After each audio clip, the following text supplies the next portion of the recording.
presented by Honda. At the Model Clearout event, it's the best time to team up with a Honda you'll love.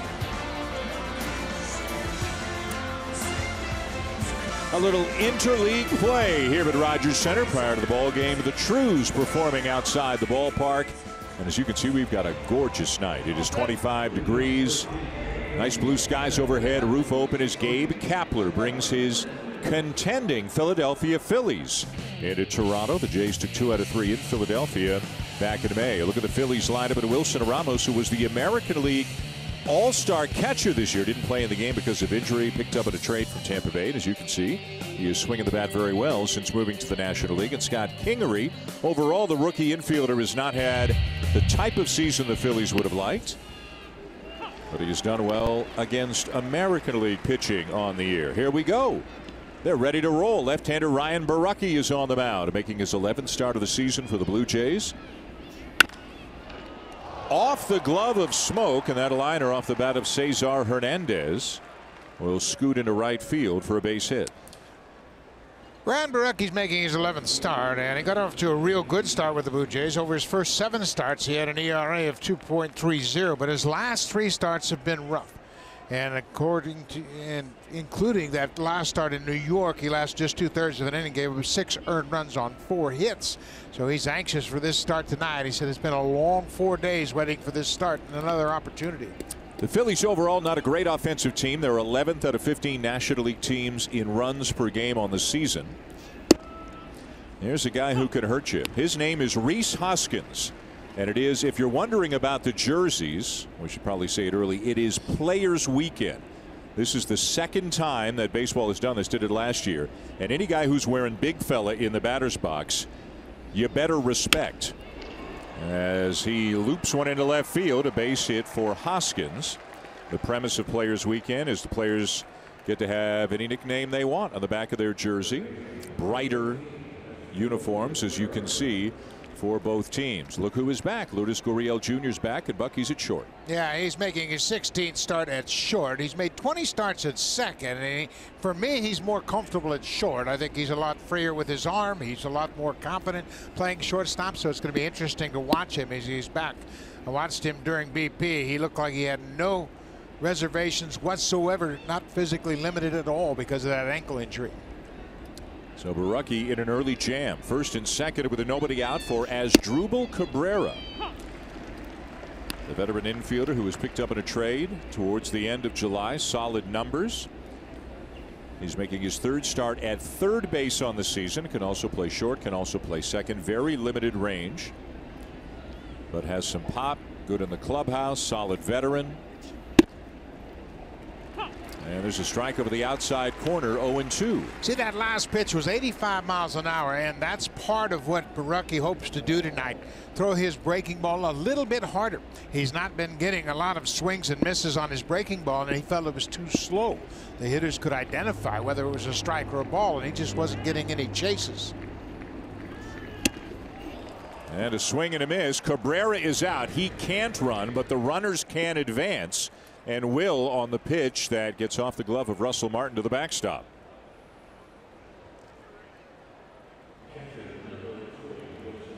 Russell looks like he may have gotten crossed up having a chat with Borucki. And if you look at the pitch usage by Borucki, he'll throw his fastball. It's not blazing. It's a decent fastball, almost 92 miles an hour. The changeup is a very good one with a lot of late movement. That was the last pitch he got away from Russ Martin. And then the slider. You expect that slider to be harder tonight than 77 miles an hour because he wants to firm it up. That one was a lot hotter at 80, a lot harder at 85. This is definitely a cross-up. As you can see, Martin was sliding down and in, maybe expecting that slider again. It looked like he got a changeup way outside. And Buck, you've had a lot of these conversations with pitchers. That was a long conversation those two had on the mound about the signs. Yeah, they are so now particular about covering those signs up, and they have several different sets of signs, and now they hope to have their problems sorted out. Wilson Ramos, first pitch swinging, drives Grichuk back. And he'll make the catch on the warning track, but plenty deep enough to score a run. Hernandez in on the sac fly. Hoskins comes to third, and an early 1-0 lead for the Phillies. That's what Ramos does, and he has been an RBI guy for his career, and he gets the Borucki pitch up out over the plate, not trying to do too much with it. The Big Buffalo drives home the first run of the game, his 58th RBI of the season, and the Phillies take advantage of that wild pitch. Yeah, that cross-up was costly for the Blue Jays. End result, runner at third, 2 down. Borucki's faced 4 batters. He's only thrown 8 pitches in this game. Here is Carlos Santana, hitting .220, 18 homers, switch hitting first baseman, who, if the bases were loaded, he would be looking to hit a, wait for it, Carlos Slamtana.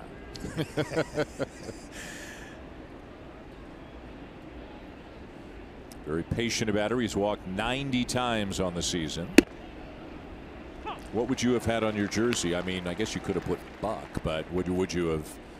Tour guide. What? Tour guide. Tour guide? Yeah, What? I was the tour guide. When we go to a new city, I'd put the tours together. We'd go fishing. We'd play golf. The tour guide. That's how you were known to your teammates? Yep. Nice. Gorman Thomas put that one on me. Where are we going this time, tour guide? Billy Castro, also another pitcher, that he gave me that too. This is not the first time Russell Martin has caught Borucki, so there shouldn't be a whole lot of problems with communication, but he clearly got crossed up on that wild pitch. You can see Ryan and Borucki, and players had the option of just keeping their normal names on the back, which Borucki did.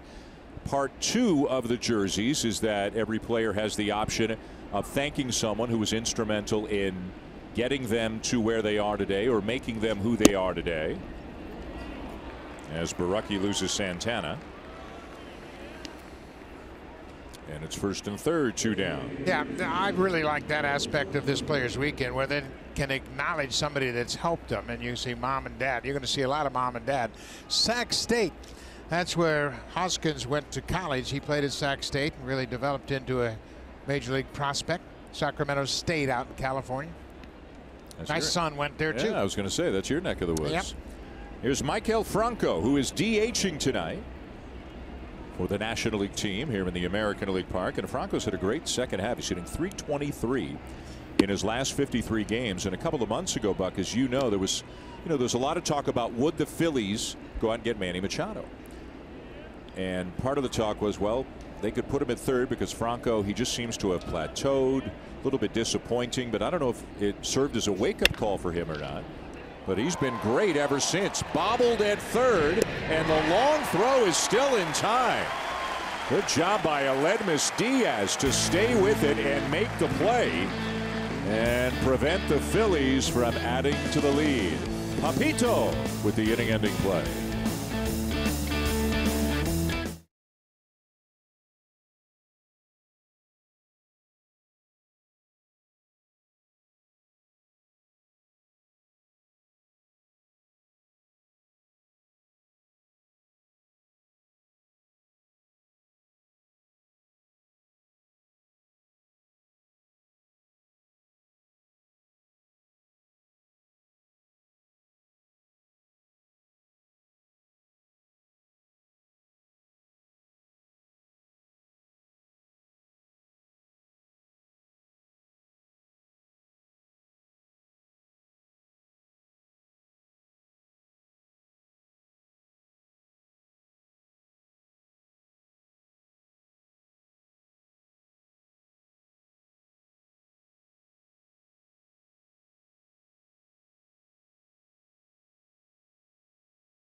Now pitching coach Pete Walker there still talking about the confusion on the signs in the top of the first that led to a cross up, a wild pitch, and eventually a run for the Phillies. So look at the starting lineup for the Blue Jays. Devin Travis, how about those numbers against the Phillies? Hit a big home run on Wednesday against the Orioles as well.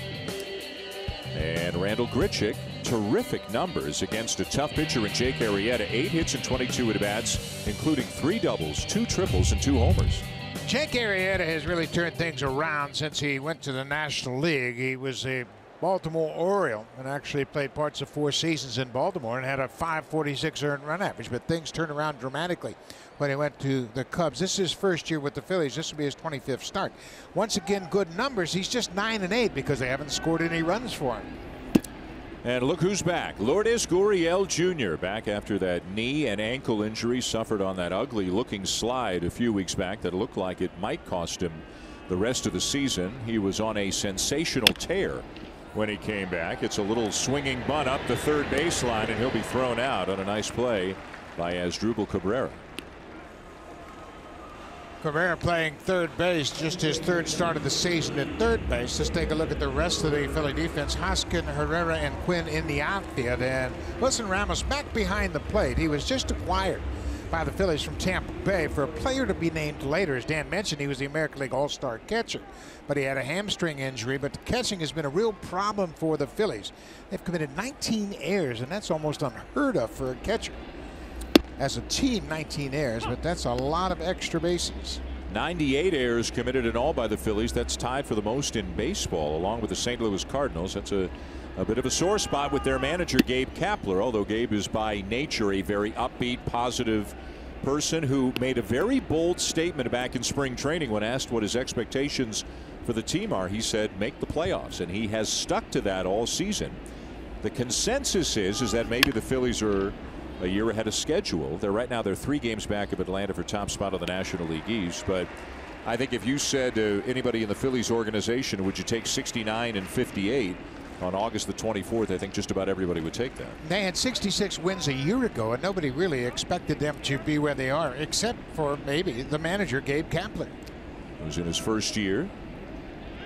1-2 to Devin Travis, and it's strike 3 called over the outside corner, 2 down.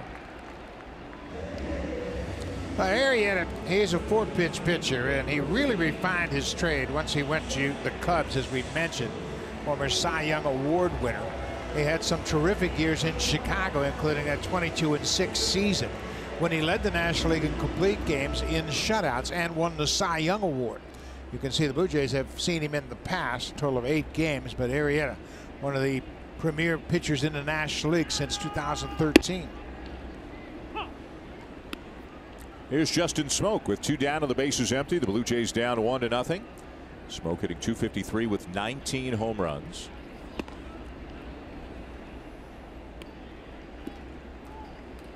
And the shift on for the Phillies with 3 on the right side as Smoke sees almost all the time. It's funny, Arrieta, as you'll recall, Buck, a few weeks ago spoke out loudly about the Phillies shifting, saying that he didn't think they were always doing it properly and it was costing the team runs, and analytics being what they are, you can quantify anything. And apparently Arrieta was onto something, that the numbers say the Phillies shift has not worked as well as it should. Now, tough to decipher. I mean, that looks like a standard shift, just like Justin Smoke always sees it. It may come into play more with men on base or less obvious shift candidates than a guy like Smoke, but Arrieta was not afraid to speak his mind and really went after the organization about it. And Gabe Kapler was okay with it. He said, you know what, I'm happy that he feels comfortable speaking his mind. It's something we got to get better at. He's in his 9th big league season. He certainly earned the right to voice his opinion about things. And you know what, I kind of agree with Arrieta, because even with Smoke hitting, he's just 2 for 6 against Arrieta. There's really not a lot of samples of how he's going to hit against Arrieta. And I know they'll say, well, he's hitting in this shift and the numbers will back it up. Well, there he's 35%, 38%, Kingery, Hernandez, and Santana. They should get most of the action. Swing and a miss. Arrieta gets Smoke. A couple of strikeouts in the inning, and we're at the end of 1 with the Phillies holding a 1-0 lead.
continued for a while between Borucki, Russell Martin, and Pete Walker. And this all has to do when a runner gets to second base. It's a much more complicated series of signs, Buck. There may be an indicator or something like that, and they were still trying to sort it out. The good news for Ryan Borucki, if he can keep this trend going tonight, is that he's had a lot of success here in his home ballpark. Yeah, it's really unusual. This is characterized as a hitter's ballpark, but Borucki is very comfortable pitching at Rogers Center. His opponent's batting average is about the same. Not a real big difference there, but he's had much more success keeping the opponents from scoring here. Up and in, ball one to Odubel Herrera, the center fielder for the Phillies. Down to the 7th spot. Herrera's just not been the same player recently that he was early in the season. He had a great first half of the year, but he's hitting only 179 in August, although he had a big home run yesterday off Max Scherzer as the Phillies beat the Nationals 2-0. His home run accounting for all the offense in the game. A great pitchers duel between Scherzer and Aaron Nola, who the Blue Jays will miss this series, but they saw him back in Philadelphia. We're really impressed with him. And the young right-hander, I mean, he's getting right on the cusp of putting himself in the Cy Young conversation along with Scherzer and Jacob deGrom. That's a pretty good pitch. You get that fastball right at the bottom of the strike zone, but you're right, Aaron Nola, one of the best young pitchers in the game, and he outdueled Max Scherzer. And the only second time that a pitcher has come in and matched up against Scherzer and put a loss on him. Swing and a miss to get Herrera. Look at the difference in the velocity there. That last slider was 84 miles an hour, and when we showed you his pitch selection and what it was, his breaking ball was 77, but now he's tightened it up and he's changed the grip, so it's more like a true slider than a big breaking curveball. And this is exactly what he wanted to accomplish by changing that, to get some swings and misses on the breaking ball. Again, a huge change in velocity from 77 up to around 84 or 85 to complement the fastball and the changeup. Here's Scott Kingery, the shortstop. Well, let me ask you a question about the breaking ball for Borucki. Can he throw both of them? Can he keep the slurvy 77 and the tighter 84? Yes, he can, and he understands that. So he knows that he can reach back and throw a first pitch breaking ball at 77, 78 to get a strike. And then when he wants a swing and a miss, to add a little bit and make it 84, 85 and get a swing and a miss. He's got a real good feel for what he's doing. He knows exactly what he's doing. But if you're Russell Martin, is that all the same pitch, or do you want to call one a curve and call one a slider and separate them? Yeah, you can call it, and they will probably do that as they go along and he becomes more comfortable. Another thing you're going to see him do eventually is cut the fastball. He doesn't do it. Everything is a two-seam fastball. Lined into left field, a base hit for Kingery. Over to cut it off is McKinney and hold Kingery to a long single. Kingery with good speed.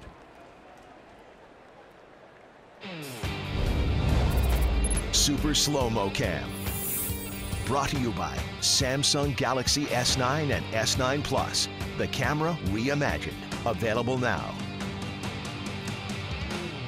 Back at Rogers Center, Dan Schulman and Buck Martinez sending our best to Hazel May, who is under the weather tonight, which is why she is not with us. Hope it's a quick recovery for Hazel. 1-0 Phillies. Kingery at first, one out. The number 9 hitter is Roman Quinn. He's a young outfielder, a good defensive player, a switch hitter. Has had to battle injuries on and off in his career, so has had limited time in the big leagues. But the Phillies like him. There goes Kingery. Mentioned he runs well. Throw from Martin, not in time. A nice attempt there by Travis to get a swipe tag down, but couldn't do it.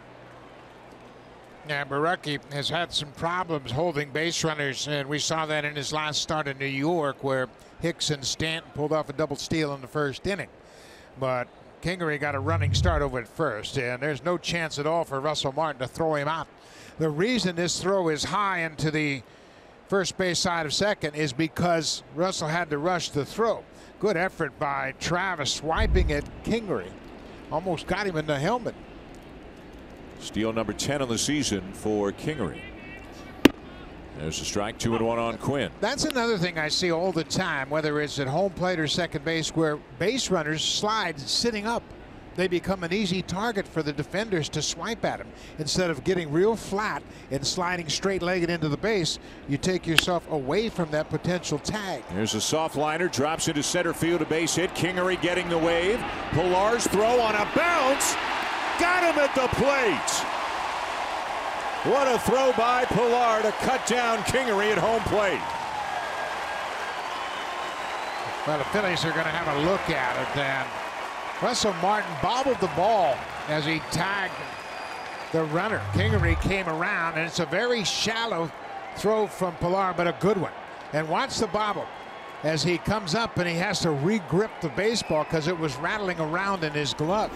Dusty Wathan, the third base coach, is very aggressive because the Phillies haven't scored many runs. So he's going to force the hand of Pilar, who answers the challenge.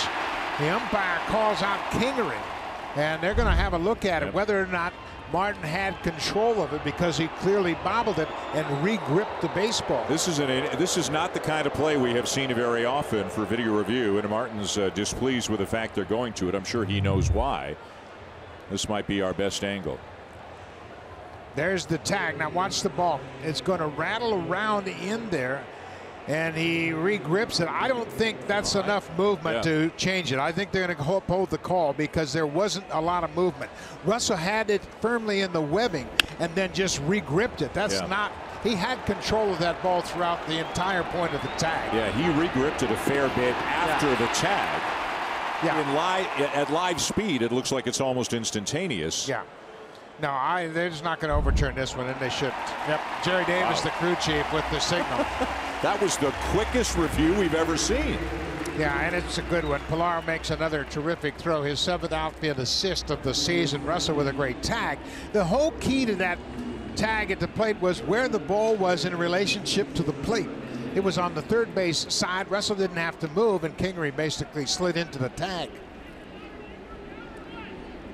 So still 1-0. Runner at first, 2 down. And back to the top of the order for Cesar Hernandez, the second baseman, who singled and scored in the first. Hernandez quietly is kind of the guy, the engine of this Phillies offense. When they're going well, he's getting on base. Quinn's got some speed as well, so they'll have to respect him. 4 steals and limited opportunities and a pretty healthy lead over there. It's a real test for Russell Martin, who hasn't caught in a week. Yeah, and the problem you have is now this is the 11th start for Borucki. There's a lot of video on him, and now the teams are starting to challenge him. That's a big lead at first. 13 feet. There it goes. Pitches up and away. Throw down on a bounce and into center field. And a stolen base for Quinn. Yeah, Borucki is just very deliberate and slow to the plate, and they're going on first move. He has been exposed early in his career, and they're going to have to work on that. Watch the runner. First move, he is off, and Russell doesn't have much of a chance. I mean, that's as good a pitch you will get to throw, but because he had to rush his throw, he misses his mark. So a couple of stolen bases in the inning for the Phils. Changeup misses outside. 2-0 on Hernandez. You're going to see the Phillies play very aggressively throughout this series because they haven't scored many runs. Dusty Wathan, the third base coach, forced the hand of Pilar, sending Kingery home, and now they're going to run again. They got another runner in scoring position. Before the 2-0 win over Washington yesterday, the Phillies had been floundering a little bit. They had lost 4 in a row prior to that, and they've fallen 3 games back of the Braves for top spot on the National League East. Atlanta and Philadelphia will play 7 of their last 11 against one another in late September. So those obviously could be extremely meaningful games, because a wild card spot may or may not be in play. Right now the wild card race in the National League is living up to its billing, with St. Louis a half game up on Colorado and Milwaukee, and the Phillies just a game back. So the Phillies trying to chase down 2 things at once.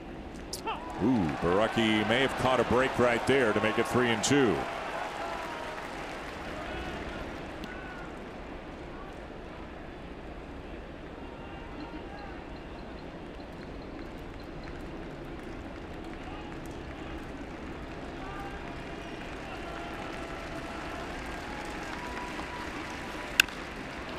In the air to center field.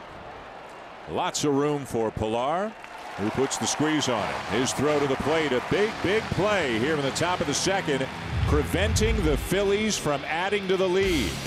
Charging, firing, Martin with a nice tag, hanging on to the ball, still 1-0 Philadelphia.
Five home runs in all, and over the last 7, Buck, he's hitting a ridiculous .565. Yeah, he's swinging the bat well from both sides of the plate. Doesn't make any difference if he's hitting right-handed or left-handed. He's got 5 home runs in his last 7 games, including home runs in four straight.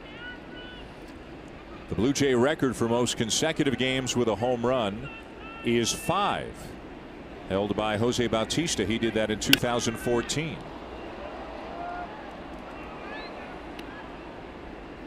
The one thing I think Morales has done that has allowed him to put together this strong finish is he's laying off those borderline breaking balls. Early in the season, he was chasing anything, had a wrinkle on it, he'd go after it. He stayed on that pitch pretty well, a little cutter at 91. But you saw his numbers against Arrieta, and there's that shift. I mean, it's identical to what they do against Smoke. Cabrera moved a little bit back towards his right. Driven to deep left field. He's done it! 5 straight games with a home run for Kendrys Morales.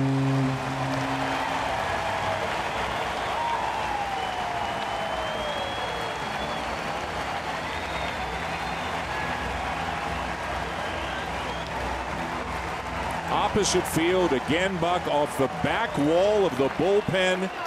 This guy's an incredibly tough out right now. Yeah, he sure is. He is now 4 for 7 against Jake Arrieta, and that was a high breaking ball.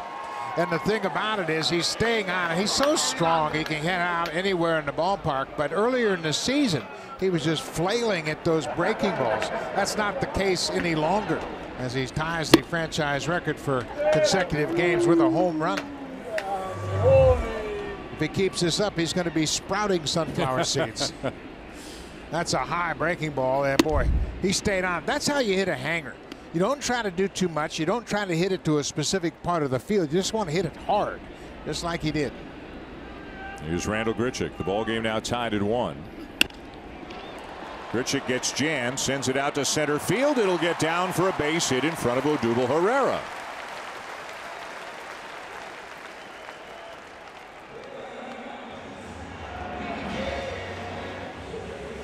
Now look at the home run. Morales stays back, balanced, and that ball is up out over the plate, and he stayed on it. You can see how his bat stayed on plane and just drives it over the wall, over the bullpen in left center. But he has been on fire. Now he's hit in 8 straight games. And Monina, by the way, means friend. That was what Morales chose, or was chosen for him. Grichuk with a base hit, and here's Kevin Pillar, who would like to go with Superman on the back of his jersey.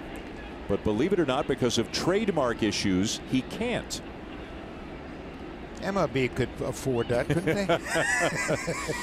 So he's going with his initials, which is what all the guys in the clubhouse refer to him by. He's simply KP in the clubhouse.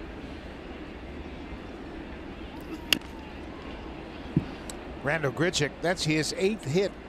That's his 9th hit, excuse me, off of Arrieta. And 8 of the 9 hits have been extra base hits, including a couple of home runs. So these two, who spent a lot of time facing each other in the NL Central, Arrieta with the Cubs and Grichuk with the Cardinals. Grichuk's had the upper hand. He's got a little speed too. Wonder if they might put something on here with Ramos behind the plate. Not as good an arm as Alfaro. Boy, nice backhanded pick though. Throw down, and they got him. Straying too far off the bag was Grichuk, and he's picked off. As a base runner, when you see that ball in the dirt, your first instinct is to break toward the next base, and that's what happens to Grichuk here. But Ramos picks it, and it becomes fatal for Grichuk as he took an extra step towards second, and Santana slaps the tag on him. You could see that ball was in the dirt. Grichuk thought, well, he's going to miss it, but he didn't. He backhanded it and threw a strike to first. Now the 2-1 to Pilar. Chases a ball down low, 2-2. The Phillies with a run in the top of the first. The Blue Jays answering here in the bottom of the second on yet another Kendrys Morales home run, tying a franchise record by homering in his 5th consecutive game. Ground ball to second. Waiting for it is Cesar Hernandez. 2 down.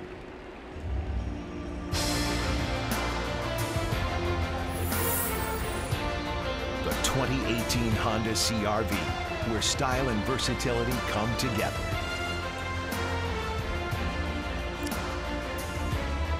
With Buck Martinez, I'm Dan Shulman. Glad you're with us tonight for the opening game of this series between the Blue Jays and Phillies, all tied up at 1. And here's Russell Martin. As we mentioned, behind the plate tonight for the first time in a week, the second time in 13 games. He's been playing a lot of third. Danny Jansen has been doing a lot of catching, and John Gibbons said before the game Jansen will catch both tomorrow and Sunday.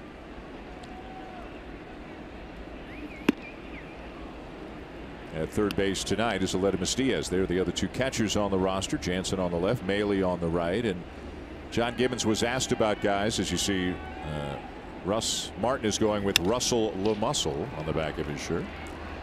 Bobbled by Kingery, but enough arm to get it there and retire Martin. And that'll do it for the Blue Jays in the bottom of the second. But Arrieta is touched up for a home run by a guy who has been hitting them often lately. More opposite field power for Kendrys Morales to tie the game.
The first 20,000 fans, and in brackets on the promo bucket says, not just kids, will receive a Buck Martinez get-up alarm clock preceding a game between the Blue Jays and the Indians. Junior Jays Back to School Day presented by Boston Pizza, Sunday, September the 9th. The Buck Martinez get-up alarm clock giveaway. I don't know how they thought of that, but I tell you what, it actually turned out pretty good. And my two favorite people in the world, my granddaughters, are going to come up, especially for that day. Nice. That's pretty cool. This is going to be a hot item. Did you have any, design super? Were you involved in? They told me what to do, and I just did it. So they came to me. I think Hawk Harrelson had an alarm clock, and I think that might have been where they got the idea. I see. But he had a different call about getting up. It's funny, Aaron Boone asked me the other day if I would tell some of his players' home runs to get up.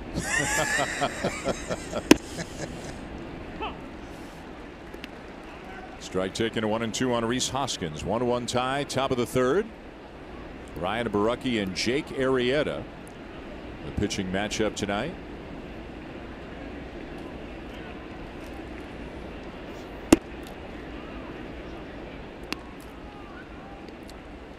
Well, there has been a Troy Tulowitzki sighting. He is here to spend the weekend with the ball club.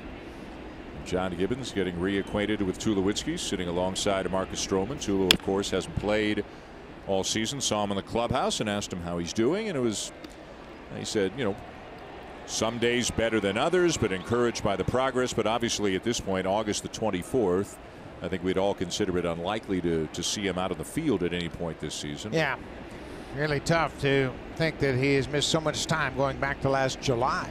Last time he played when he initially injured his ankle. Good changeups popped up. Now, because of the shift, a long run for Travis, and he'll wisely give way to Grichuk.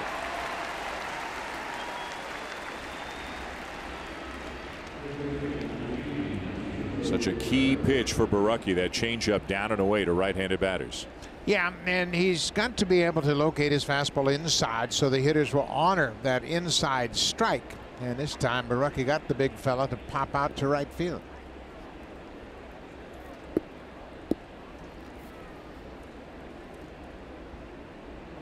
Now Asdrubal Cabrera, who struck out his first time up. First pitch swinging, hits a ground ball right at Travis, and just like that, 2 down.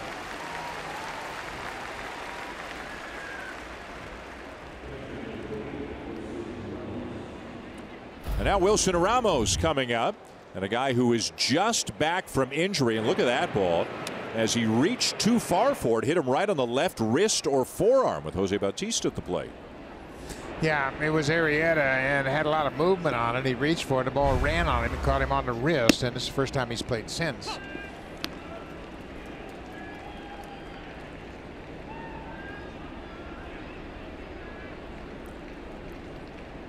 He's got some pop. Yes, he does. 300 average, 14 home runs. He had sac fly in the first inning. Phillies got him to try to bolster the offense. More recently, they picked up Justin Bour from the Marlins. Bour, though, is now on the DL, just went on with a hamstring problem.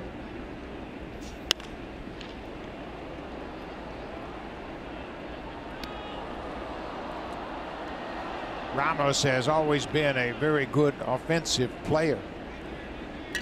31 years old, from Venezuela, started his career actually with the Minnesota Twins in 2010. He's played for Washington, spent the majority of his time with the Nationals.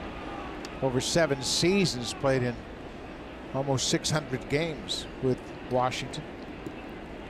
Well, how about Washington this year? I mean, I don't know that anybody could have seen them being just a 500 team. I mean, everybody knows they at times have underachieved, especially in October, but I mean, they traded away some guys. They have basically waved the white flag this year. Fly ball to left, 3 up, 3 down. Borucki gets the Phillies in the top of the third.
Baseball coming your way later on tonight on Sportsnet 1. It'll be Clayton Richard and the Padres against Rich Hill and the Dodgers. The Dodgers, another one of those teams in the wild card hunt in the National League, but 67 and 61, not where I think most people thought the Dodgers would be right now. And look at this. Only 2 wild card spots, and right now the Dodgers would have to pass 3 teams to get into one of them. They're 4.5 back of Arizona for the lead in the National League West. The Dodgers, of course, went out and got Manny Machado. They got Justin Turner back from injury. Kershaw's come back off the DL. Again, you look at the pieces, you look at the names, you look at the bios. They should be a great team, but it's not really coming together for them right now. Again, that's the aspect of chemistry when you pick up a guy midstream, even though he's a superstar like Manny Machado. How's he going to fit? You know, Manny has said time and time again he wants to play short, but they've been playing him at third base. Aledmus Diaz leading off the bottom of the 3rd for the Blue Jays.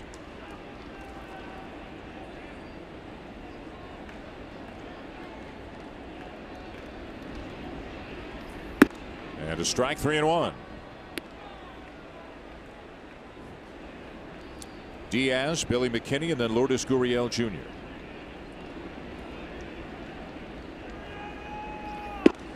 And it's inside, ball 4.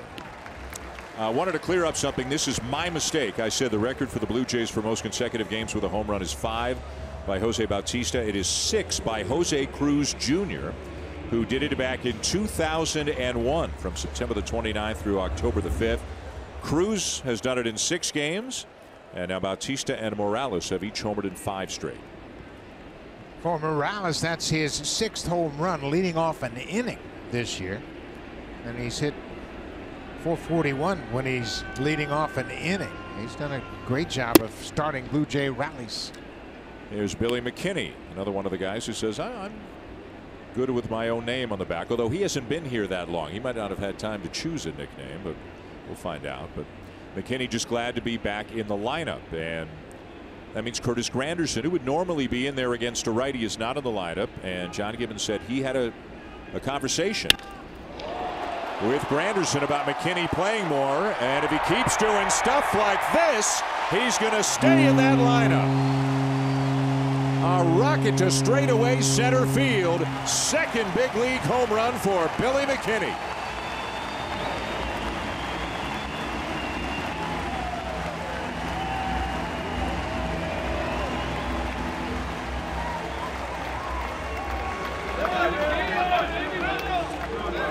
Now this time they're going to acknowledge the home run. Last time he got the silent treatment when he went in the dugout, and Billy McKinney has opened up some eyes since he has been here with the Blue Jays. He's got a short stroke, he's got bat control, he chokes up on the barrel of the bat, and he doesn't give up any power. 2-seam fastball from Arrieta works right to the middle of the plate.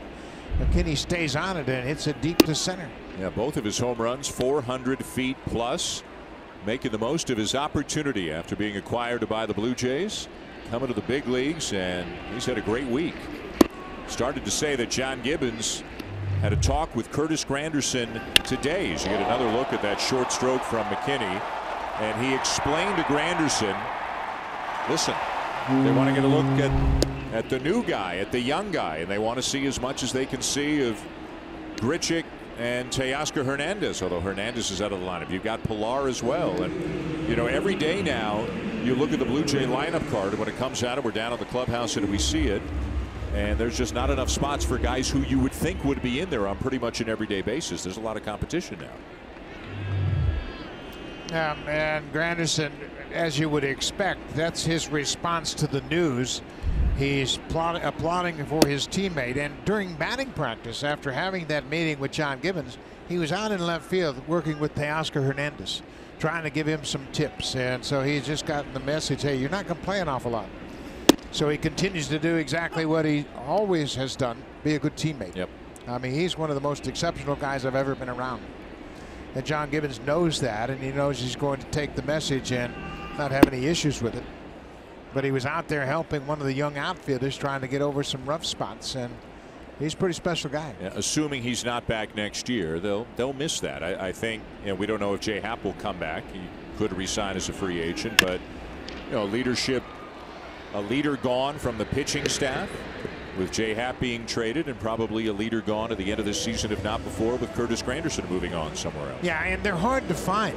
There aren't a whole lot of leaders in the game in this day and age. Each team used to have one, maybe two, sometimes even 3 or 4 leaders, but players aren't so anxious to step up. And sometimes you got to step on people's toes when you're a leader. And not an awful lot of people want to do that. But when you have this core of young players that's coming up to the big leagues from your own system, they'll develop their own leadership. Smoke will ground out, and that'll be all for the Blue Jays, but they've got the lead. Billy McKinney continuing to make the most of his opportunities with his new club. Rips it to straightaway center field. The only guy happier than Billy McKinney is that kid right there.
Phillies have a day where they add a member or members to their wall of fame. And in the red jacket, that is Pat Gillick, of course, who was the architect of a couple of Blue Jays World Series championship teams, also a big part of the Phillies club when they won the World Series. And you saw they also honored the late Roy Halladay. These are Roy's 2 boys. That looks like Roy Oswalt catching the pitch there. And there's Roy's wife, Brandy Halladay, all in attendance at Philadelphia. Had to be an emotional moment. Everything they do in memory of Halladay in Philadelphia will be, felt kind of the same way that it is here in Toronto. Yeah, Roy pitched 4 years for the Phillies, went 55 and 29, and he is on the level of excellence here at Rogers Center as well. Carlos Santana with a ground ball down to third, and Aledmus Diaz continues to look, Buck, like he is extremely comfortable at third base. Yeah, he's done a heck of a job playing third base. As we mentioned, this is just his 6th start at third, but the thing that allows him to play so confidently at third base is the strength of his arm, because he's got range. Naturally, when he comes over from shortstop, he doesn't have as much ground to cover, but he takes his time, and he's got a cannon for an arm. And he came to the Blue Jays, and that was one aspect of his game that I think has surprised everybody, including the manager. He's got a great arm. And I think a lot of Blue Jay fans continue to try to look ahead, because that's a natural tendency, and piece together this jigsaw puzzle and who might be here and who might be where if they're here in 2019. And obviously we have no idea who's going to be retained, who will be traded, who will be promoted, that sort of thing. But all Diaz is doing by adding third base to his resume is increasing his value. Yeah, he sure is. And I don't think that anybody expected him to be the shortstop and play as much as he has at shortstop. But it's one thing to see him move around the infield, and now he's only adding to his value. And there's Gurriel at short. Now I was just about to say, of course, Diaz may not be needed as much as at short if Gurriel shows that he can be a legitimate big league shortstop. Yeah, and Gurriel, I think that's his best position to date, and I think there are some people that think maybe they want to see him play in the outfield a little bit, but this is a sharp liner to his glove side. but he has really looked comfortable. And you can see the timing. He was in the air when that ball was hitting into the hit zone, and he just kind of timed it perfectly. He was up in the air, hit the ground, ready to move left to right. I asked him if he's comfortable in the outfield. He has played some outfield back in Cuba and even in some international tournaments when representing Cuba. So it's been a little while, but he says he's very comfortable there. But there are those who say for sure he can be a shortstop. There are those who say no way is he a middle infielder. Some people think he's destined to be a first baseman. Some people think he's destined to be a left fielder. The bat plays, obviously, so he's going to be in there somewhere. And whether it's, you know, he could go to the Arizona Fall League or play winter ball, and they could try him out in different positions or try him out in spring training next year. He'll be somewhere. McKinney is there, and it's another 3-up, 3-down inning for Ryan Borucki, who has really settled into a nice groove.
Blue Jays app. Customize your experience to catch every moment this season.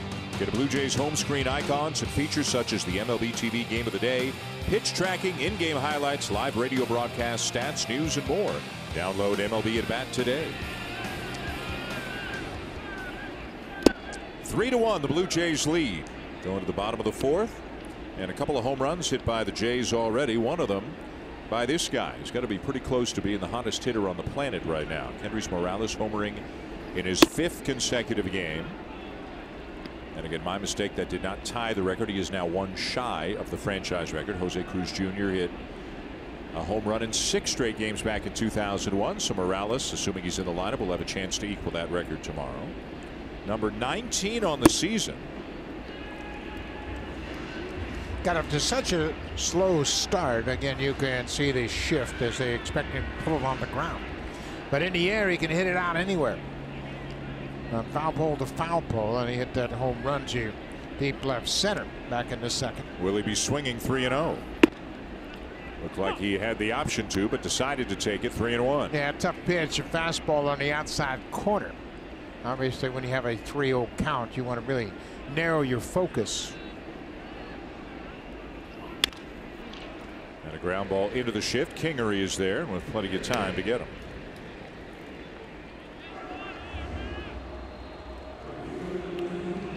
Jake Arrieta, as Buck mentioned earlier, a former Cy Young Award winner. He's thrown 2 no-hitters at one time.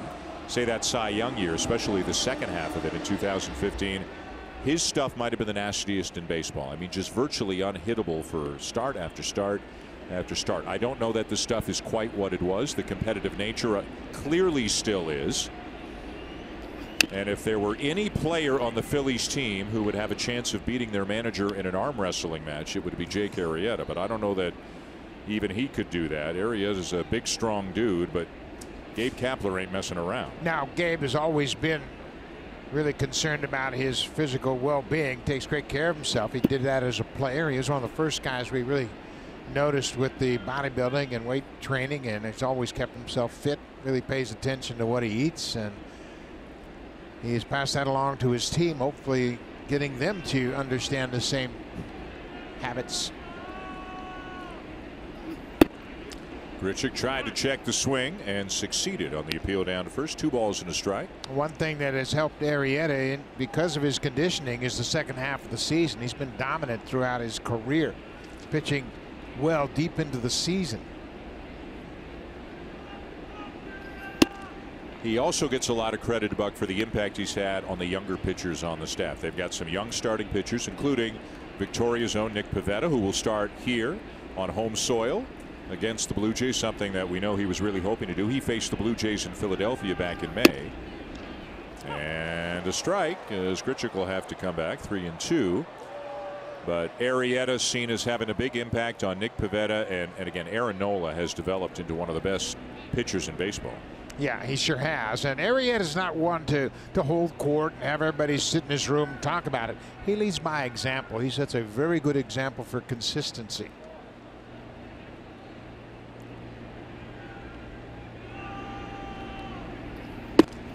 And there's ball 4.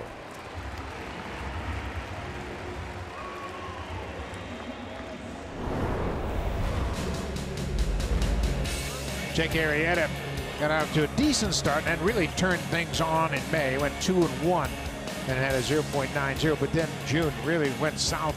He was 0-4 in the month of June, but bounced back with a terrific July. He was 4-0 in July, and coming into this game, he's 0-2, but he's pitched very well. As we mentioned earlier, the Phillies haven't scored many runs in support of Jake Arrieta. Here's Kevin Pillar.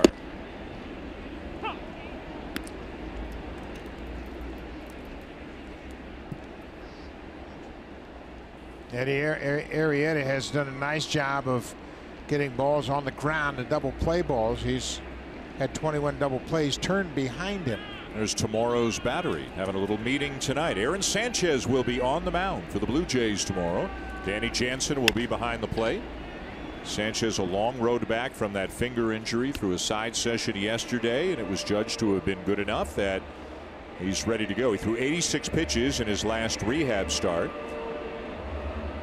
And that's the combo we'll see tomorrow afternoon, 3:30 Blue Jays Central, 4:07 first pitch. Yeah, it's a good opportunity for Jansen and Sanchez to sit together and go over this lineup as they come to the plate.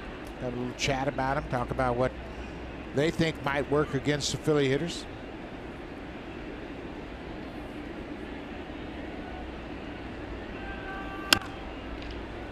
Pillar fights off another one.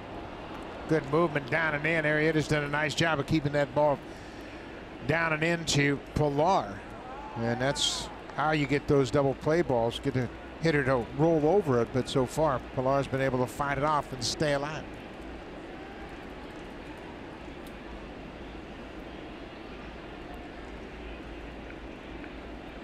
Grichuk, the lead at first, 1 down, 3-1 Blue Jays in the bottom of the 4th.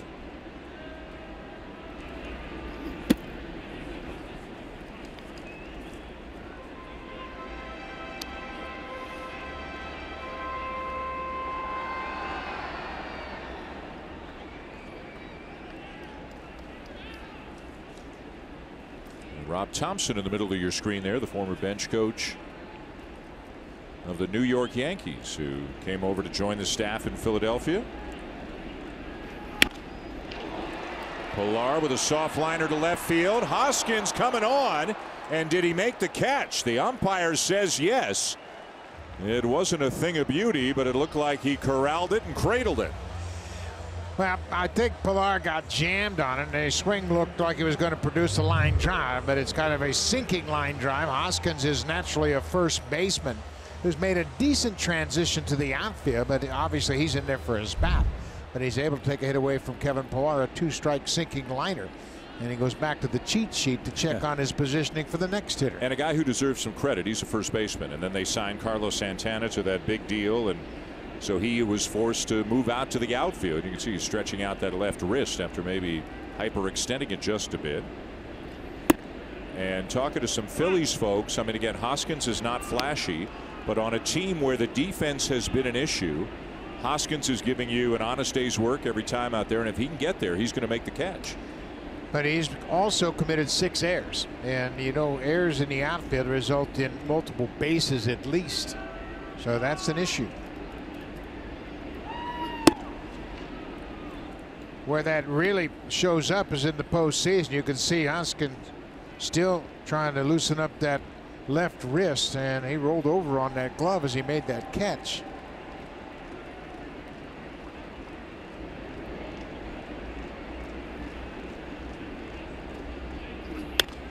Now to play 1-2 on Martin.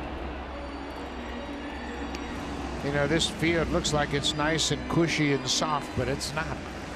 Concrete under that artificial surface, it's hard. And for these guys to leave their feet and dive, try to make catch, it's a tough landing. Well, it makes you appreciate how many times Kevin Pillar's done it over the years. It beats up your body.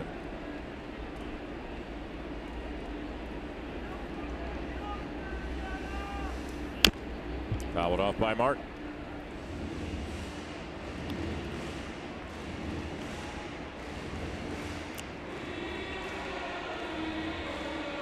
Tell you, Arrieta's got that glare down to his sides, man. He is locked in. Yeah, he's a competitor, and as we mentioned, he had a rough start to his career in Baltimore. High expectations when he first came up with the Orioles, and that's Sabak. Wow. How about that? You don't see that one very often. Nope. It looked like he hit his knee with the ball when he was trying to come into the set position. The ball fell out of his glove while his foot was on the rubber. So Gutchik move into scoring position. This is the way it's been for the Phillies over the last few days. Watch how he hits his knee with that baseball and it just falls to the ground.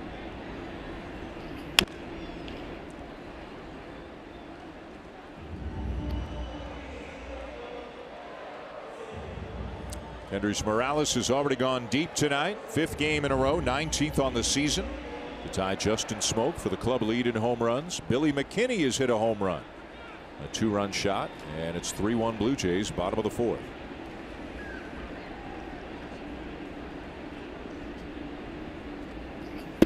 Two and two on Martin. AWS Statcast AI is powered by AWS. It's a shift, and you can see they play Martin over in the alley. There's a big gap between the center fielder and left fielder, and there's a big gap down the left field line. If he gets anything slow, he'll pull it. Diving stop at third by Cabrera, and throws out Martin to save a run and end the inning. 3-1 Blue Jays at the end of 4. Time now for a Blue Jays Central update. Here's Jamie Campbell with Kevin Barker from the Samsung broadcast studio.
Get ready for a refined travel experience.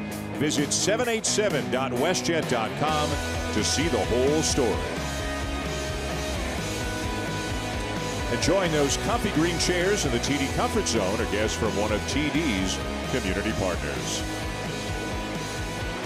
And enjoying a 3-1 lead for the Blue Jays going to the top of the 5th. Ryan Borucki has really settled in. He's retired 7 in a row. His 11th major league start. And he'll face 8, 9, and 1. Kingery, Quinn, and Hernandez here in the 5th inning.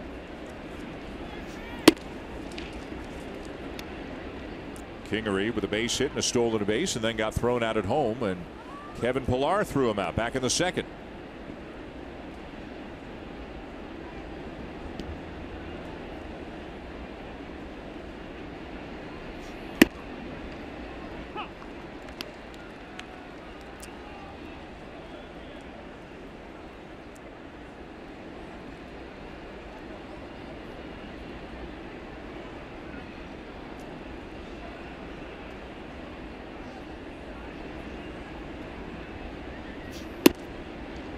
Scott Kingery was signed to a 6-year deal before he ever appeared in a regular season game. 6 years, $24 million. It's the most guaranteed money any player had ever gotten before appearing in a regular season game. Option years for 7, 8, 9 that could make it very lucrative if he turns into the kind of player the Phillies think he will be now. And they've got very high hopes for him. He hasn't had a great year, but he's got tremendous speed. He's played a lot of shortstop. They've used him in different positions, though, at times as kind of a utility guy, and Gabe Kapler is still high on a guy. And I guess you got to have pretty good wheels if you got jetpacks on the back of your jersey. You better be able to run. I don't think I would use one of those nicknames if I was playing. But it's interesting. He came out of University of Arizona, and he had some decent seasons in the minor leagues. In 17, he had 304 in Lehigh Valley AAA and in AA Reading. And he had some stolen bases. He had 29 steals, caught just 4 times, and they put a lot of confidence in him. They played him everywhere in the spring. Yep. Strike 3 call. There's that slider you've been talking about. Again, 83 miles an hour, and it's a good slider for the strikeout. The Super Slow-Mo is brought to you by Samsung Galaxy S9 and S9 Plus, the camera reimagined, available now. Tight spin, and this is exactly the results Borucki was hoping for when he throws that slider a little bit harder. In our initial scouting report, we showed you that in the past his slider was 77 miles an hour on average, but he wanted to tighten it up. He wanted to get a few more swings and misses, and so far he's gotten those desired results.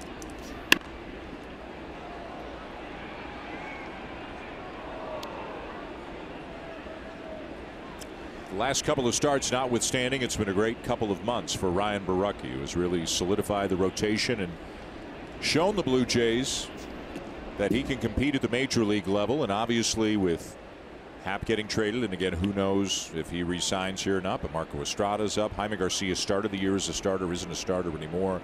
I mean, this guy not only looks like a contender for a spot on the rotation, he looks like a fixture for a spot on the rotation. Yeah, so far it's been nothing but positive, and he's made some adjustments, and the slider is the latest. Of course, you know, you've got some other options, Sanchez and Stroman and Gaviglio and Thomas Pannone, and there are probably some guys that are going to be in camp next year with a chance to make the club.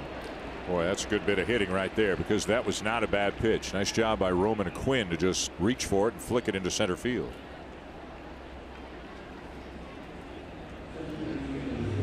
Quinn's 2 for 2 so far. He had a base hit, and he covers that outside pitch. Great extension with his bottom hand, and he just stays on the pitch. That's what hitting coaches love to see, is the ability of a hitter to keep the bat in the hitting zone for a long time, and that's what Quinn did on that pitch. Top of the order, Cesar Hernandez. A base hit and a fly ball to center. Curtis Granderson has now moved into a conversation with the pitchers, with Aaron Sanchez and Sam Gaviglio. You know, the only question about Granderson after his playing days are done, whenever those may be, is which of the things he could do extremely well does he want to do? And he could do anything. I mean, you could see him in coaching. You could see him in television. Some people have speculated he could go into politics if he wanted to. He's a huge charitable guy, and he could just spend his time continuing and he's raised millions for various things, and for his alma mater, the University of Illinois at Chicago. He could continue to do that. He can do anything he wants. Yeah, when the Blue Jays went back to Citi Field, and a lot of the reporters asked him what he hoped to do after his career, I thought he had a wonderful answer. He said, I'm going to do whatever will allow me to have the most impact. And that's the way he's lived his life. And if it's politics, if it's baseball, if it's charitable endeavors, whatever he is going to do, he will do it well. And you know what? He was like this when I first met him in Detroit as a rookie. And you can see Little League, he thanks Little League and Linwood, and I can't quite read the other one, but yeah, he's always thoughtful and a good teammate. There's a hot shot up the middle, a base hit for Hernandez. Quinn will put the brakes on around second.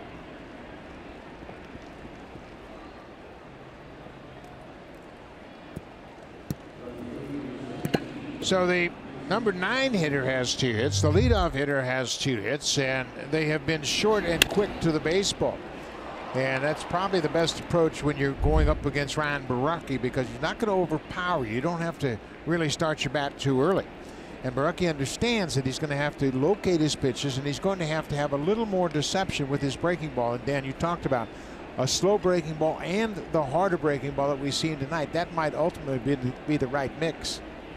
Here's Rhys Hoskins. He's 1 for 2, and he's dangerous.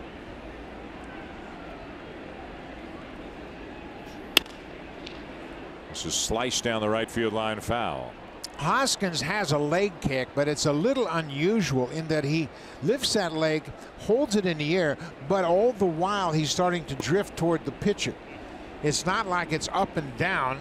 It's not real dramatic. It's kind of like he's drifting to the ball with that leg in the air, and it's worked for him. When you look at what he has done over the course of his first 162 games, he's on a historic pace. 43 homers, 35 doubles, 125 RBIs as he reached 162 career games last week. He's also had 104 walks over those games, basically a full season, the most by any Phillies player ever in his first 162 games. And if you're wondering what qualifies a guy to put big fella on the back of his jersey, he's 6'4", 240. So I'd say that qualifies. Yeah, that alone. One of the other great nicknames on the Phillies is Tommy Hunter's nickname. It's Bigger Fella.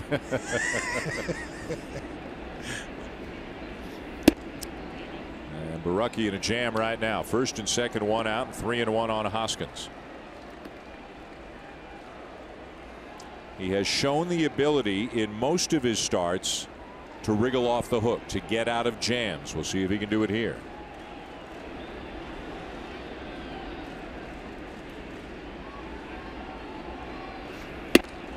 Three and 2. Home run cut there by Hoskins. 84 miles an hour, and he sold it like a fastball. But you can see he's always talking to himself after a pitch. Finish that pitch. You didn't finish it the way you wanted it. It was a little bit too high. There's a lot going on the mound, and it's all positive because Borucki's trying to make his mechanical adjustments on the fly. 3-2. Shallow center field. Here comes Pilar. 2 down. Let's check in with Jamie.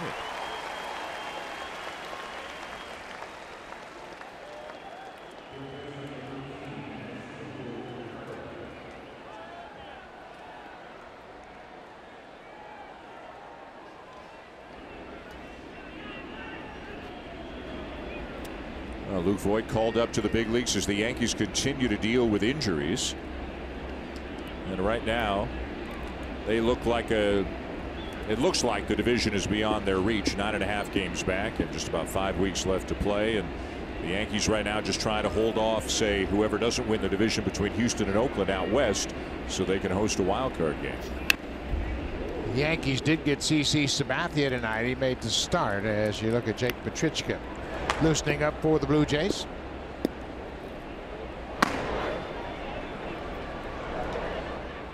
Pitch count not an issue for Borucki. 77. Maybe this is just more they're seeing the stuff diminished a little bit, or third time through the order.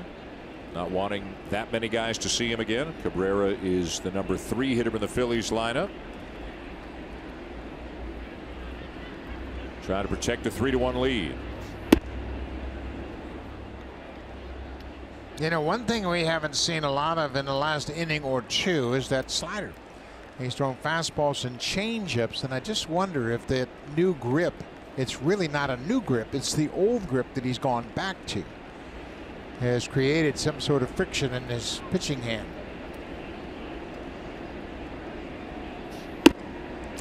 Another fastball. Ryan told me that he's going back to his old grip for this game. He did it in his side session 2 days ago, and the reason he had changed from it initially was he was creating too much movement in his glove when he set the grip, and it was tipping off the hitters. So now he's tucked the glove a little bit more effectively to hide his glove from the hitters, and he gets that ball set. 1-2, and he got him with that hard 85-mile-an-hour breaking ball. The slider gets Cabrera. Big pitch at a big time for a big out for the rookie left-hander Ryan Borucki, and the Blue Jays still have the lead.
Day presented by Sonnet Home and Auto Insurance. The first 20,000 fans of the ballpark on Saturday, September the 8th, will receive an R2D toque as the Indians take on the Blue Jays. Contact BlueJays.com for tickets. R2D toque.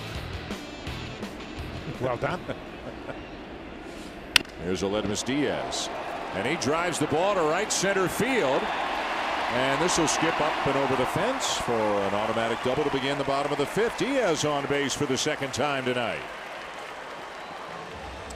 Aledmus absolutely loves to swing at that first pitch, and he gets a fastball from Arrieta. His 17th double of the season to go along with 16 home runs.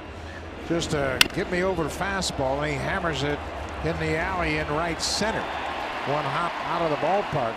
So Blue Jays another leadoff man on base. Blue Jays have made the most of their hits tonight. That's just their 4th to 6 for the Phillies with 3-1 Jays thanks to 2 homers, one by this guy, Billy McKinney. It's going to be interesting to watch this at bat. McKinney hit a home run his first time up, but he's the number 9 hitter in this lineup. And you can lead off double in a 3-1 game, and you got to be thinking as a team hitter right now. What you want to do is at least pull the ball to the right side of the field. You want a base hit for sure, but you want to make sure you advance that runner at a minimum to third base. So you lay off that changeup away.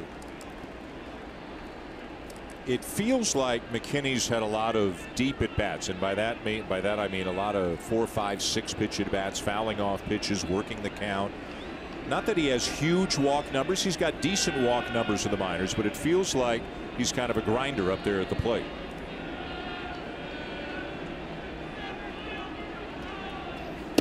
It's down and in. Did have the walk against Tanner Scott, the lefty, against Baltimore the other night. A great at bat. Tanner Scott throws in the upper 90s. But if I were catching behind Billy McKinney and didn't know anything about him, and he stepped in the box choking up, I would say he's a grinder because he wants to put the bat on the ball. That's why you choke up.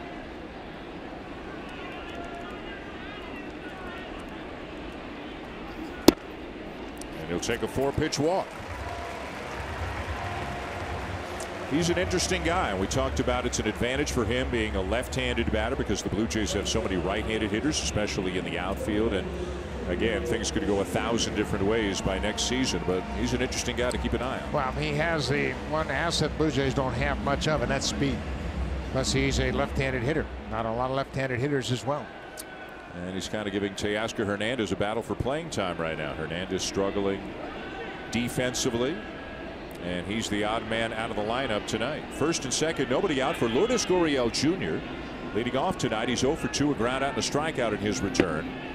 And John Gibbons did admit, and it was without even being asked, he just said why not stick him up in the leadoff spot. Gibby's obviously well aware of the multi-hit streak at 11 games, and he said it might be the difference. Get him one more at bat. You never know if that can help him extend the streak that he's on, which has covered not one but 2 stints on the DL. And it's an incredible streak because only 2 players in Major League history have ever had more than 11 consecutive multi-hit games. Rogers Hornsby had a 13-gamer in 1923. Billy Herman had one that spanned the end of the 1935 and the beginning of the 1936 season. And then Gurriel is one of 5 to have 11.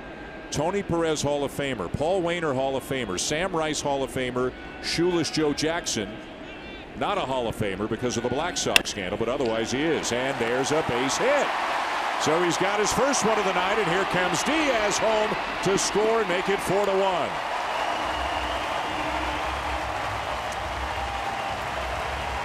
They cash in that leadoff double, and each time they've had a leadoff man reach base, they cash him in.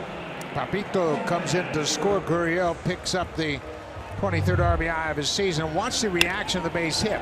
Now he knows he's got a hit. Now he's thinking about the possibility of maybe Bob Bobble as he drives home Diaz. But you scout players and you say, okay, there's tools. You got speed, you got power, you got defense, you got arm strength. He's got the hit tool.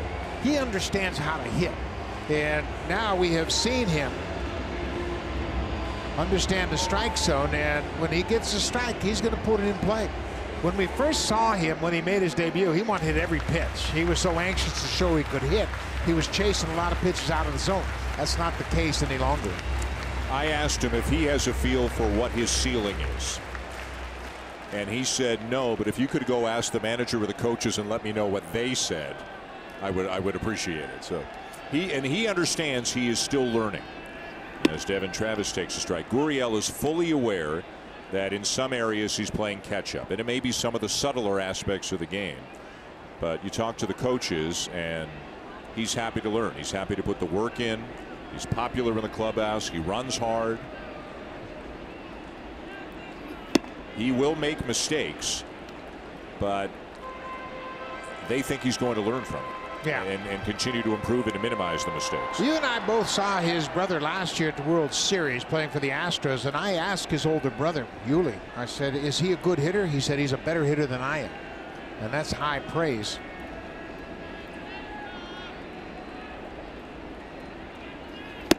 And a swing and a miss to get Travis on 3 pitches for the first out.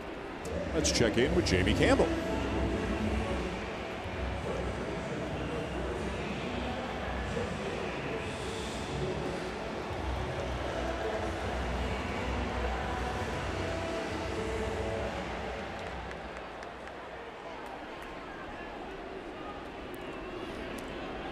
So Sales on the DL. Velasquez, who doesn't figure to be a postseason rotation guy, but nonetheless he gets beaten up. And is looking more and more as David Price is coming off another good start, looking more and more, Buck, like he's going to be a very important part of the Red Sox postseason rotation. Yeah, he sure is. And obviously you want Chris Sale there if he's healthy. And second time that he had to go on a deal with the shoulder issue, but David Price has been getting better and better down the stretch with each start. 8 shutout innings yesterday against Cleveland. His ERA is now 3.50 on the season. He's brought it down in each of his last 6 starts, 7 starts actually.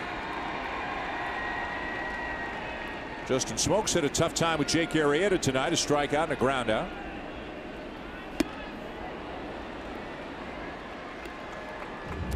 And activity now with the Phillies pen, right-hander Luis Garcia.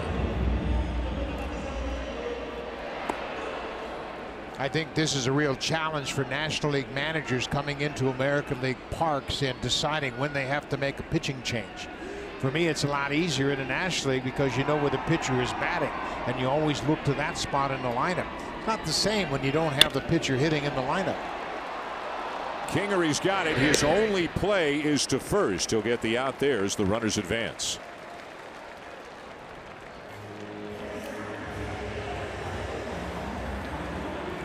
And that'll bring Kendrys Morales up for the 3rd time, and back in the 2nd, he homered in his 5th consecutive game. A high curveball that stayed up in the zone, and he takes it the other way.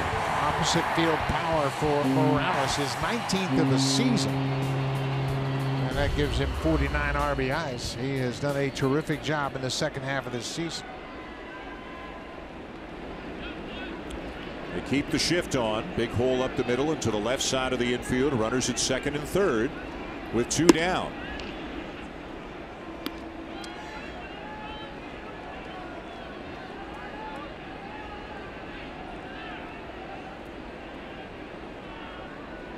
StatCast AI is powered by AWS, and you see the outfield opposite of where the infield is shifting. They're around to the opposite side, honoring that home run he hit back in the 2nd.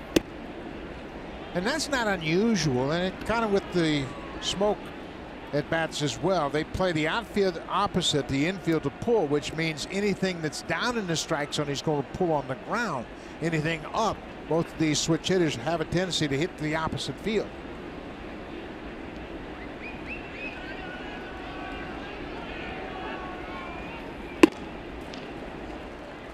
He's flirting with danger in that area, up and away. That was an off-speed changeup that just floated away from him. Randall Grichuk waiting on deck for the Blue Jays. Last time up, Arrieta fell behind Morales 3-0, but came back to get him on a ground ball.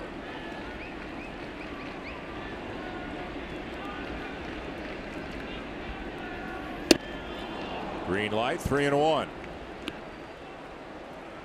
Arrieta took a little bit off his fastball and got a little more sink than we have seen to this point. Made a good pitch down and in. By the way, the major league record for the most consecutive games with a home run is 8. Held by 3 different players. Morales with a 1 tonight is at 5. 3-2.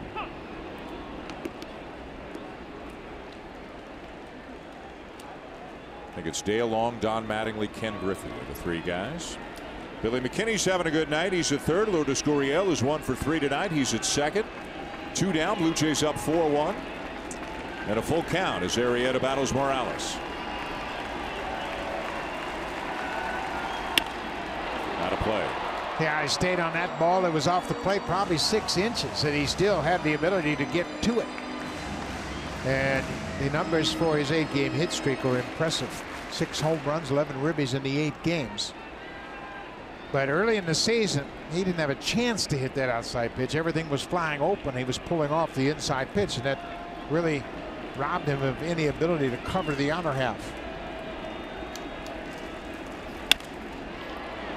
Fights off another one down the left field line and out of play. We mentioned Rob Thompson before, the bench coach for the Phillies, who's alongside Gabe Kapler. He is a native of Stratford, Ontario, born in Stratford. I believe still lives in Sarnia, if I'm not mistaken. 28 years as a member of the Yankees organization. The last 10 years with the big league club. He has served different roles, 3rd base coach, bench coach, and I think it was a great hire by Gabe Kapler to bring Rob Thompson in to help him with his first big league opportunity. Again, the 3-2. And he chased down and in. Arrieta gets Morales, and the Blue Jays will strand a couple. They do add a run, though. Lourdes Gurriel Jr. with a base hit between 3rd and short. Driving home Aledmus Diaz and extending the lead.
By authority of Rogers Blue Jays Baseball Partnership, and it may not be reproduced or retransmitted in any form, and the accounts and descriptions of this game may not be disseminated without the express written consent of Rogers Blue Jays Baseball Partnership. How good is that? Look at that. He's overwhelmed with joy. Wait till Billy McKinney finds out how happy he made that young man. That is awesome, isn't it? That's why you go to the ballpark, and that's why you bring your glove. Good for you, young man. Dan Shulman and Buck Martinez, 6th inning, 4-1. Blue Jays leading the Phillies in the opening game of a 3-game set. And Ryan Borucki at 80 pitches as he's back on the mound for the 6th. Jake Petrichka was up behind him with 2 down in the 5th. Middle of the order, Wilson Ramos, Carlos Santana, and Maikel Franco. A team, again, Buck, if you just look at the names, not that there are any superstars in this lineup, but you wouldn't expect this team in what's considered to be a pretty good hitter's park, too, their park in Philadelphia. You wouldn't think they'd be 11th out of 15 teams in runs scored. Well, you mentioned their home ballpark, and that has resulted in a great record at home. They're 41-22 in a row at home, but they haven't played well on the road, just 28-36 coming into this game. But they're young hitters, and they're just now getting their feet on the ground. Of course, Ramos isn't part of that. Herrera's had a few more years in the big leagues, but Rhys Hoskins in his first full season. Kingery in his first full season. A lot of guys just trying to get their feet on the ground. What's interesting is they have very little money, relatively speaking, committed to be on this year. They've got a couple of bigger contracts. Jake Arrieta and Carlos Santana, as you see the Phillies struggles on the road, but they've got a lot of money to spend. And there is talk and a lot of thought that they are going to go after Bryce Harper, Manny Machado, or maybe both of them in the offseason. Yeah, they have a lot of money. John Middleton is the owner. He's been the managing partner since '84, and Andy MacPhail is back as the president of the ball club. So they have a lot of money that they can spend as Borucki strikes out Ramos to start the 6th. But yeah, they've been thinking about this, and you're right. I think they're a little bit ahead of schedule as far as how they thought some of these players would develop. But their pitching is good, and they're young, and they've got a young ace in Aaron Nola. And it's really kind of interesting where they're going to go from here. 5 strikeouts now for Borucki. Here's Carlos Santana. Of course, it was a pretty deep rebuilding job for the Phillies, who held on to the nucleus of the 2008 World Series champs and 2009 National League champs. They held on to that team for some extra years, hoping that they could squeeze one more run out of them. That never materialized. They got old all at the same time. They unloaded players, and they went through some tough years, like Houston did, before Houston turned it around and won the World Series last year. And sometimes the rebuilding thing can be 2, 3, 4 painful years. And as you look at the Blue Jays now, to bring it back here to the Blue Jays situation, they're obviously in a rebuilding mode right now. But there's a chance with Borucki here, with Gurriel here, Pannone, McKinney, Guerrero coming next year. There's a chance this might be as deep as it gets, that it's not going to be 2, 3, 4 years. And, you know, Jansen here now. There's a chance they're starting back up the hill again. I agree with you 100%. High fly ball left field. And McKinney there, 2 down.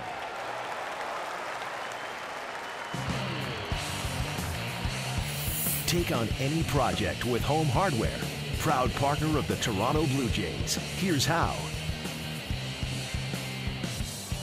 6th inning, and the Blue Jays are leading 4-1 on a very nice night here in Toronto with the roof open to the ballpark. 2 down, bases empty for Maikel Franco.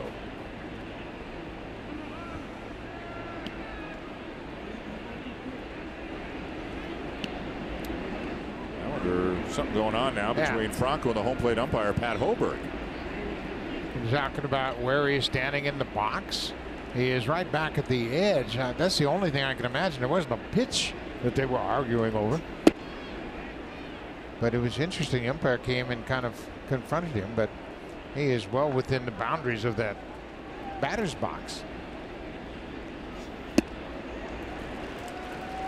But I agree with you on the turnaround of the Blue Jays, and you know they've won 58 games this year, and they haven't had Tulowitzki, haven't had Donaldson. Stroman was on the DL.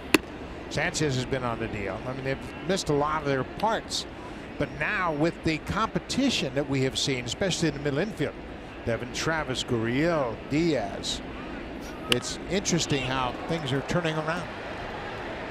Martin might have a play, and he does. 3 up, 3 down go the Phillies. And a tidy top of the 6th for Ryan Borucki.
Columbia will start on home soil against the Blue Jays tomorrow afternoon.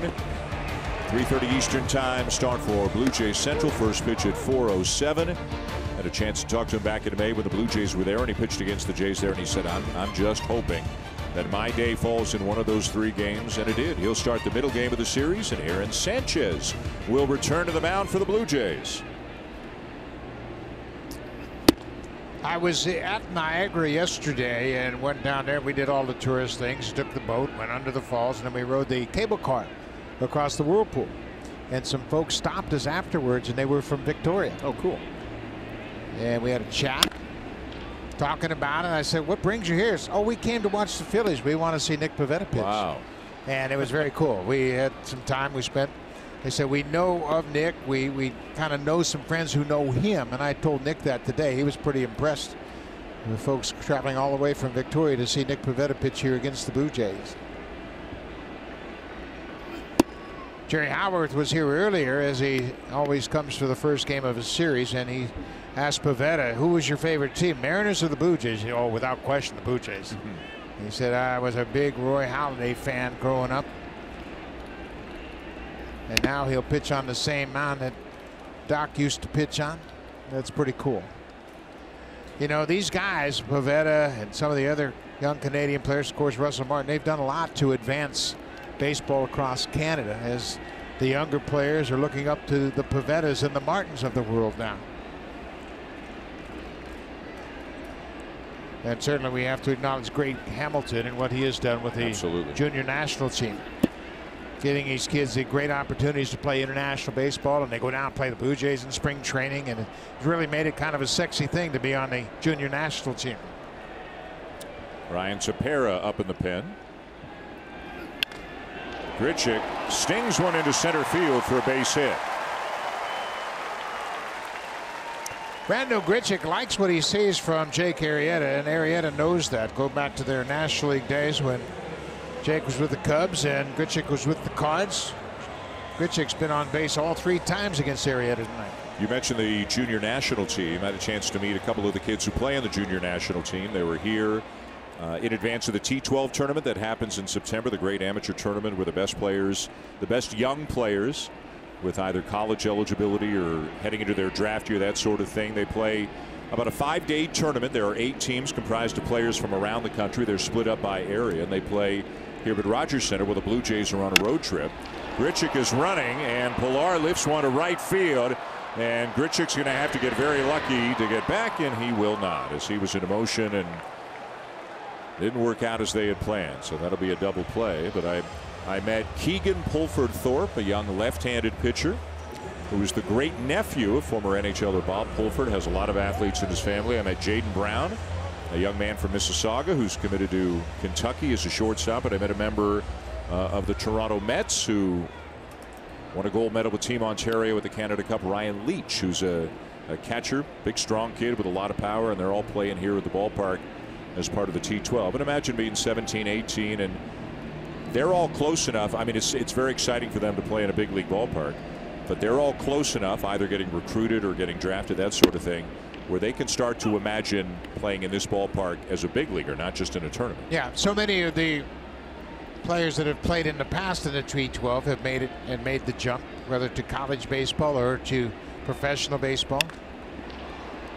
Nice play down at third by Asdrubal Cabrera, and that's all for the Blue Jays here in the 6th. No runs, a base hit, nobody left. Still 4-1 Jays now at the end of 6.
Replica batting helmet. Game starts at 4:07 here in Toronto as the Blue Jays take on the Phillies. Go to bluejays.com for tickets. See that Russell Martin bat there? That's pretty interesting. 33.5, 30.5. That's length and weight of the bats, and they are all so specific now. We used to order bats, and they'd come in, and sometimes they were close, other times not so close. But now it's really become scientific, and they're to the half ounce and to the half inch for sure. What was the most common length and weight of bat you used? 34.5, 32. Right. So, and that's what I wanted to get into is hitters today generally are using shorter lighter bats than you guys use. You know why? Because they're shorter and lighter? No, because they're a product of the aluminum bat era. Ooh. And all the aluminum bats were shorter and lighter, and now they graduate to wood bats, and they want something that feels close. Some players, as the season goes along, dog days of August, whatever, they get a little tired. Don't some players go to a lighter bat later in the year? A lot of players will go to a shorter bat, which still gives them the quality wood, but the ability to get that shorter bat to the ball with the same consistency that you do earlier when you got your strength. Reggie used to do that all the time. He would not sacrifice any weight, which would sacrifice some of the density of the bat. He would give up length and still have the same weight in the bat. Of course, that would be Reggie Jackson for people who don't know who Reggie is. 1-2 the count on Odubel Herrera. That's the 99th pitch thrown by Ryan Borucki. Lefty-lefty matchup here. This could be it, although Borucki's in a groove right now, but nearing 100 pitches. Ryan Tepera ready in the pen. We'll see how John Gibbons decides to play it, but what a good outing for Borucki tonight. And a ground ball to second. Travis up with it. And pitch number 100 produces the first out of the 7th inning. 4 times earlier, Borucki has thrown over 100 pitches, and I think his delivery allows him to pitch deeper into games because it's so smooth, and you never get the sense that he's max effort on any pitch he throws. And I think that's why you can kind of push him a little deeper. The first time you see him overexert, he's going to leave a ball up to the arm side. It's going to be away from right-handed hitters. That's the first red flag you see. Slider for a strike, 0-1. See, now that's another example of the difference in velocity tonight. The slider has been consistently 83, 84, 85, as opposed to what it was earlier at 77, 78. It's a big difference. What's also interesting is, assuming the Phillies have scouting reports and have watched video of Borucki, they haven't seen that pitch. They've seen the Slurvy. Right. The they're looking for that right. 77. Yeah, which they're not getting tonight. Kingery's hit a base hit, and he's also struck out. High and deep to center field. Pilar. And it's gone. Straight away center field. Scott Kingery with a home run to make it 4-2.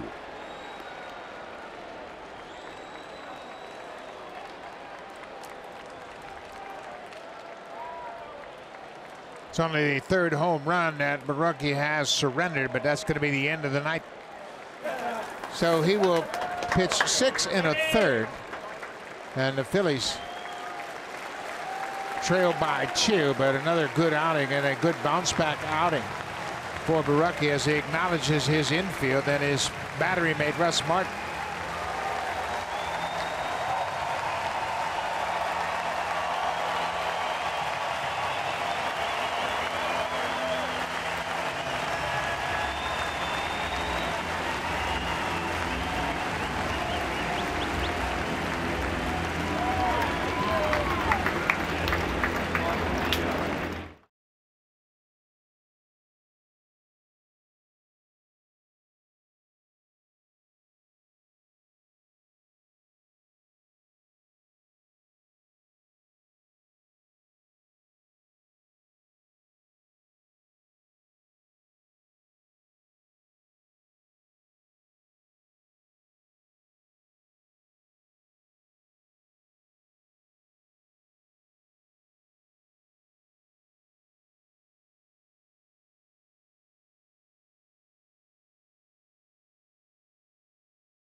By the Samsung QLED TV. See nothing else. 7th inning, and the Blue Jays lead 4-2. Ryan Tepera in from the bullpen. And Roman Quinn with a ground ball, sharply hit down to first, but right at Justin Smoak. 1 pitch and out number 2 here in the 7th. Yeah, Tepera's making his 56th appearance of the season, and he's pitched pretty well, and I think it's good. He has had trouble when he comes in with runners on base, but boy, you give him a clean inning and a fresh start with nobody on, he has really done a nice job. So he gets 1 out on 1 pitch, and now the Phillies will turn the lineup over. What a good bounce back start for Ryan Borucki after lasting just 2/3 of an innings against the Yankees. I asked him that day, I said, Ryan, long 4 days in between starts? He goes, oh man.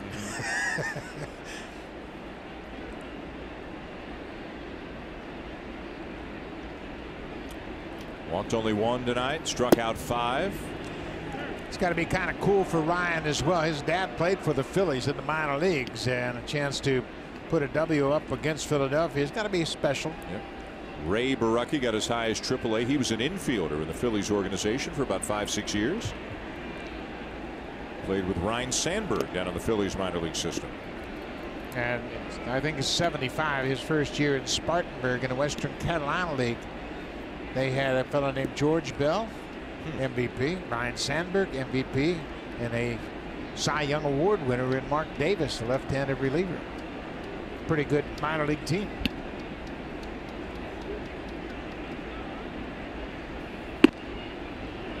Up and away, 3 balls and a strike. Don't want to walk him and bring Rhys Hoskins up as the tying run.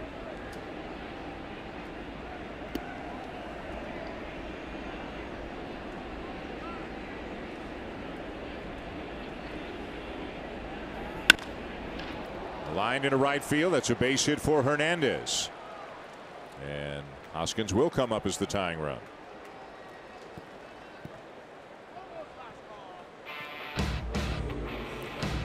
Ryan Borucki over 100 pitches, 6 1/3, just 2 runs, and hoping for a W here tonight.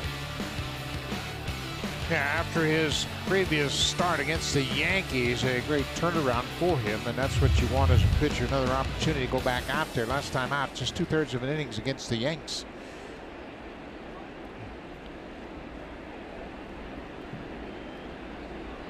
Big attaboy from the skipper.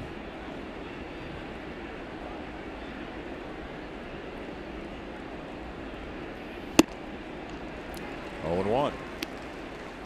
Hoskins tonight 1 for 3, had a base hit back in the first. He's got 25 home runs on the season.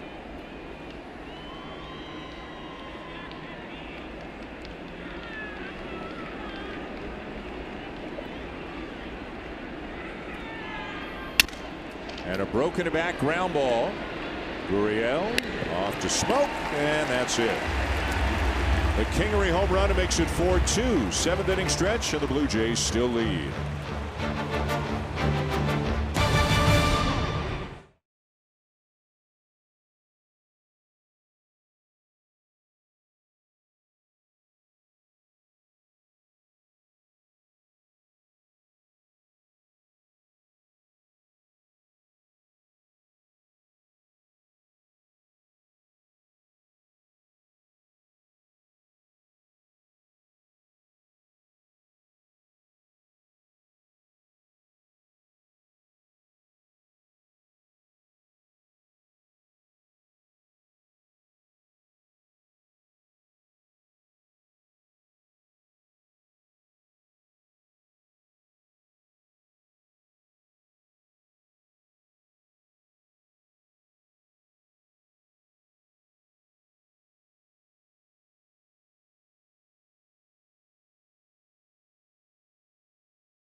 Coverage on Sportsnet tomorrow at noon Eastern, 9 in the morning Pacific time. Liverpool versus Brighton on Sportsnet and SN World.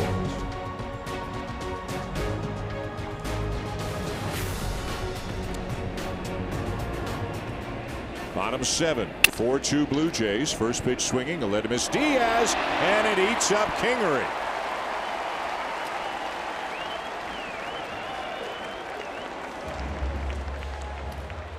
So a man on for Billy McKinney. Drive of the game brought to you by the 2018 Honda Odyssey. With available Honda back, it always bats cleanup. Billy McKinney against Jake Arrieta gets a fastball out over the plate, and he is short and quick to the ball. Drives it over the wall in center field. His second big league home run. It comes off the bat 105 miles an hour. Hits at 402 feet, and we've seen him hit 2 home runs, and both of them have been legit. He's got a nice short approach. He chokes up on the bat, as we've talked about, and he covers just about every pitch. And he's not looking to pull it. He just takes what the pitcher will give to him. The play was charged an error to Kingery, the 99th error committed by the Phillies. That's the most in baseball. Yeah, and that was just kind of a careless error. He just kind of rounded the ball. It's his 6th error of the season, and certainly to allow the leadoff man to reach, Blue Jays have really done a good job cashing in on those leadoff hitters. Morales led off the 2nd with a home run. Diaz led off and scored in the 3rd, and Diaz again led off and scored in the 5th. Arrieta now at 100 pitches, and number 101 is a painful one for Billy McKinney.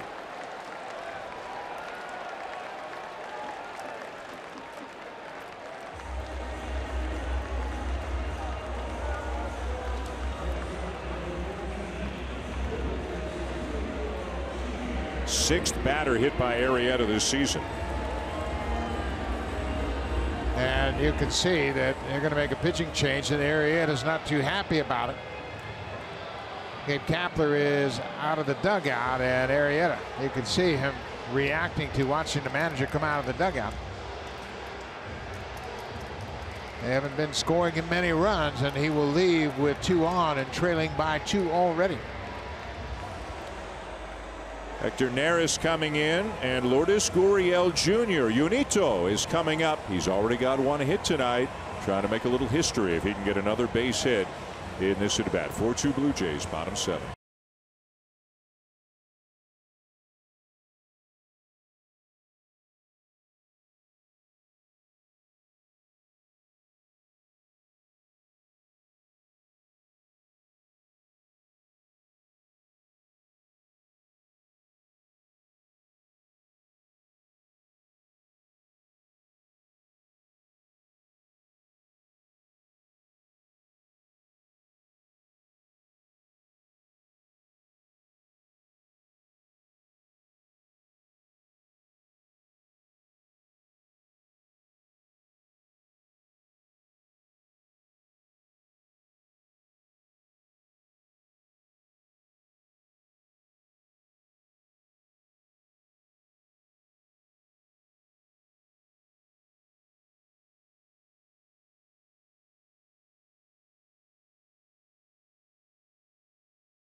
Seventh with the Blue Jays up 4-2.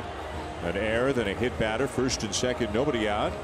And back for the minors recently is the guy who was actually the Phillies closer at the beginning of the year, Hector Neris. Neris making his 39th appearance of the season. His ERA closing in on 6, and the opponents have hit .270 against him. So he's inherited a jam. And he's inherited Lourdes Gurriel Jr. Looking for a little history right now. He's 1 for 3 tonight. If he gets a base hit here, it'll be his 12th consecutive multi-hit game. And that would tie Hall of Famer Billy Herman for the 2nd longest such streak in baseball history, with a Rogers Hornsby, another Hall of Famer, holding the all-time record of 13. Well, that's one thing he hasn't done during this streak, is chase those breaking balls out of the zone. A little over anxious right there. Both those sliders not nearly in the strike zone, and he chased them both. That's what we saw early in the season when he first came up, but he hadn't been doing that much lately. Diaz at second and McKinney at first. Nobody out. And the 0-2. Dan, I've really been impressed with his awareness at the plate. He understands situations.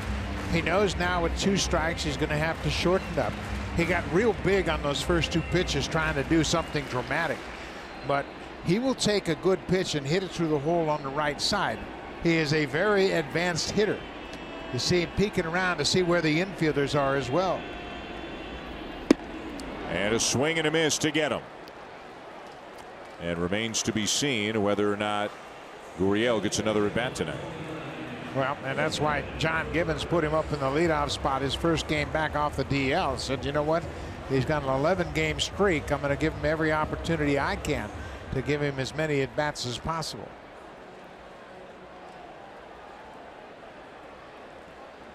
So now Devin Travis 0 for 3 with a couple of strikeouts.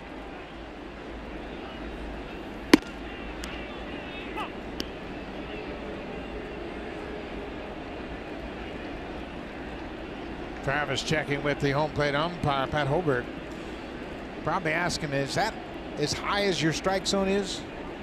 Because it was up a bit.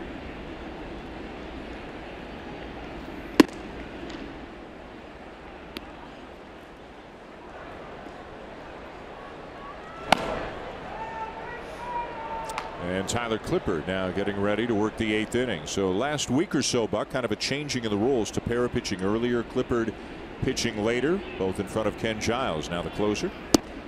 Good take there by Travis. Clippard's done a nice job of changing his attack plan too. He's using his fastball very effectively of late. Everybody around baseball knows he's a changeup splitter guy, and he's crossing up the hitters lately.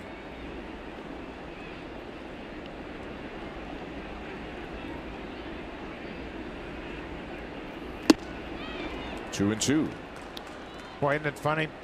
Neris threw 2 great breaking balls to Gurriel, and here he's hung a couple of breaking balls to Travis, and Devin can't connect.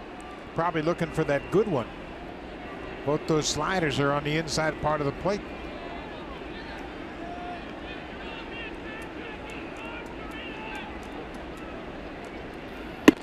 And a fastball to get him, 2 down. There's nothing wrong with Neris' stuff. He's so far got 2 outs trying to save these runs for Arrieta. First batter Diaz reached on the air by the shortstop, and Arrieta hit Billy McKinney. This is a good fastball. Runs it inside and ties up Devin Travis. So now Justin Smoke 0 for 3 on the night. 4-2 Blue Jays. And Smoke will take it low. Strikeout and a couple of ground outs for Smoke.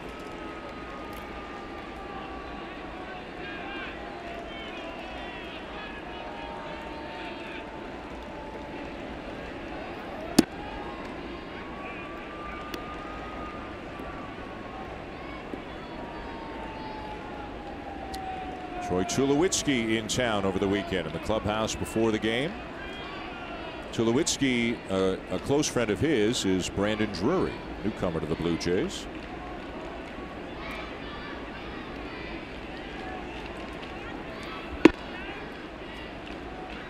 Yeah, Drury and Tulowitzki work out in the offseason together out in Las Vegas, and Ryan Goins is also into those workouts. But it's been a tough year for Tulowitzki going back to the last time he played. Strike over the outside corner, 3-1.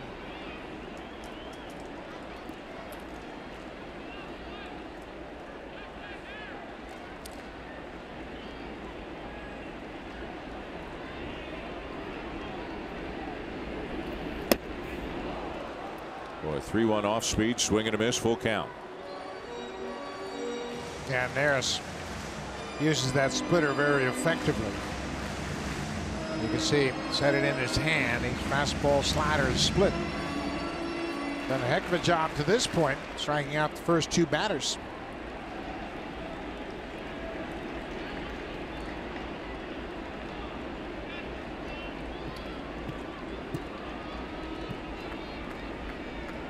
Runners are going, and it's strike 3 call. So Smoke strikes out for the second time tonight. Neris comes in and strikes out all 3 batters he faces.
And all season long, we celebrate unstoppable kids in Jay's Care programs. Visit jayscare.com/unstoppablekids to support and learn more. I hope somebody who knows this kid taped the game tonight, because this kid is he's trending right now, as they say. He's got a souvenir, and you haven't been able to wipe the smile off his face all night long, catching the Billy McKinney home run.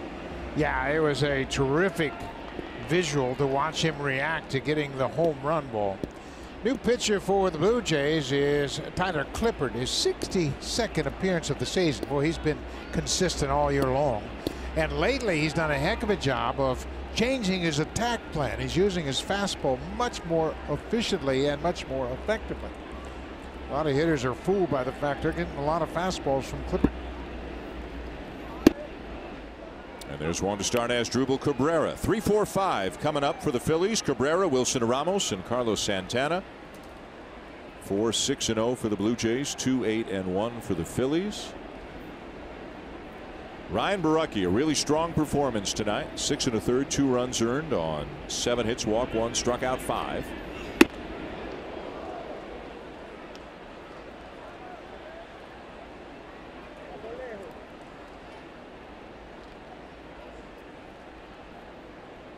Kendrys Morales has homered tonight.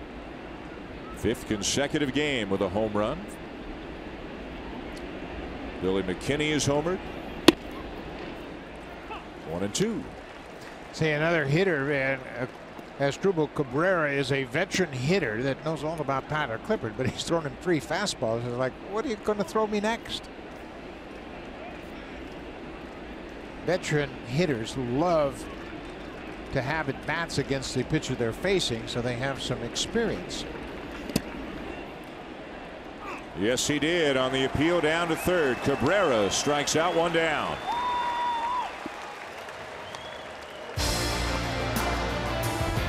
The 2018 Civic Type R, like no Honda you've ever seen.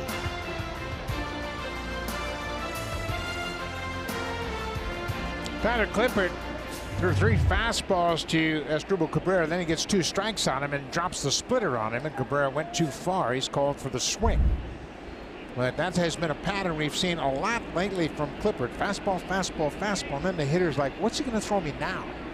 And then they look for the fastball, and he drops that splitter on him. Here's Wilson Ramos. This one is hooked down the left field line, and it's off the wall on a bounce. Ramos running very gingerly. Will stop at first with a very long single. And he didn't look like he ever had any intention of trying for 2 on that ball. No, and he's aboard now, and that'll bring the potential tying run to the plate.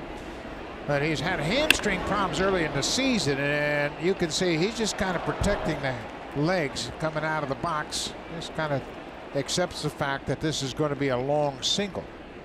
Billy McKinney just kind of threw it back to nowhere. So tying run is up, a guy with some power, Carlos Santana. Shift on for the Blue Jays.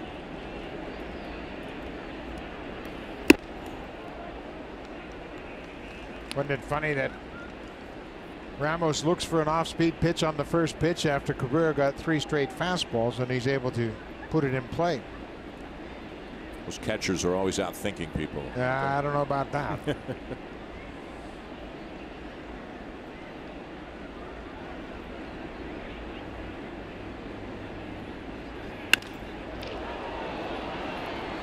Pilar with lots of room in center field. 2 down.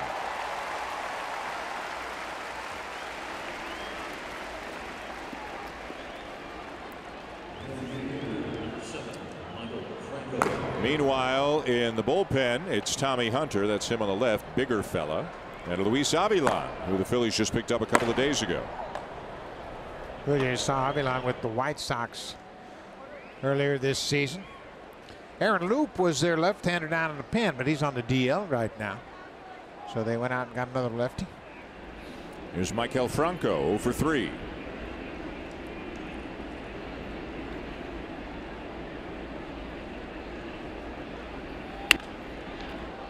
Up there hacking, and he fouls it off out of play. Yeah, that one was up in the danger zone if you're Tyler Clippard. It's hard to tell if that's that splitter he throws that will break from time to time like a breaking ball, or if he tried to cut that ball. But you can see it's a slider and it just hangs up there. He got away with a mistake right there. Fortunate to get that one back.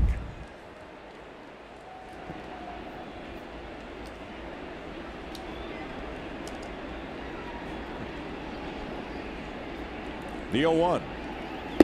And a swing and a miss, 0-2. The guy came back with the same pitch because it's fresh in his mind what went wrong on the previous pitch. So I like the call by Russell Martin coming right back with that pitch, and Clippard was able to make the adjustment.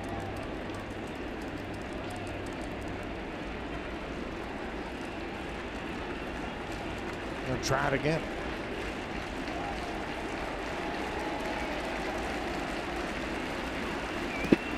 And he got him. Chased a pitch in the dirt.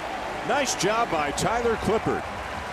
And the Blue Jays will take a 4-2 lead to the bottom of the 8th. Time now for a Blue Jays Central update. Here's Jamie Campbell with Cliff Floyd in the Samsung broadcast studio.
Jake Arrieta hit a couple of home runs. Kendrys Morales, Billy McKinney, 6+ innings for Arrieta. Wasn't happy about getting taken out of the game when he did. Pitched well, but again just gave up the 2 homers in key spots. Yeah, the error to start the 7th by the shortstop led to his demise, and then he hit a batter and he was out of the game. This is Luis Avilan. Avilan is 29 years old. He's from Caracas, Venezuela. We saw him earlier with the White Sox. This is his first appearance for the Phillies. Kind of a journeyman. This is his 7th season. He spent time with the Braves, the Dodgers, the White Sox, and now the Phillies. And he has worked exclusively out of the bullpen in his big league career.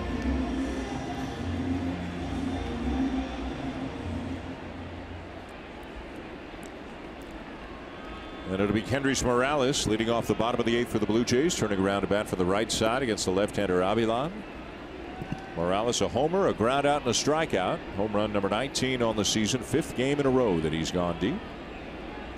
1 shy of a Blue Jays record, 3 shy of tying the major league record. Hooks it foul. Yeah, a slow breaking ball. He stayed back on it that time, and he struck out his last time up. Arrieta threw him a nice hard slider down and in. He swung over the top of it. The home run he hit in the 2nd inning was a hanging breaking ball up and out over the plate. As a lefty, he drove it into the Blue Jays bullpen in left center.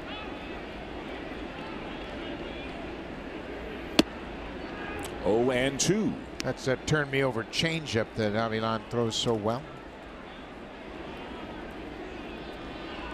After Morales, Randall Grichuk, and then Kevin Pillar. Blue Jays coming off a sweep of the Orioles coming into this series. And mirror records for these two teams right now. The Blue Jays are 58 and 69. The Phillies are 69 and 58. Avilan pitched twice against the Blue Jays in that series in Chicago last weekend of July. Ken Giles, and his player's weekend name is 100 Miles Giles.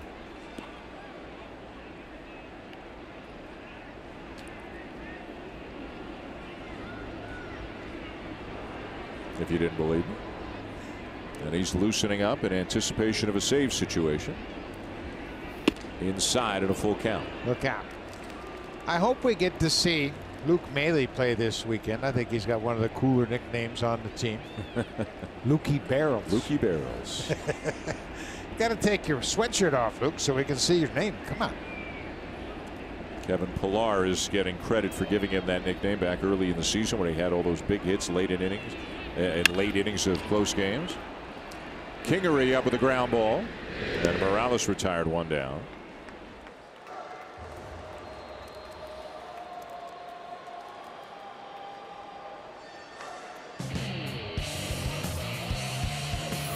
Beauty Tone is the official paint of the Toronto Blue Jays, only available at Home Hardware.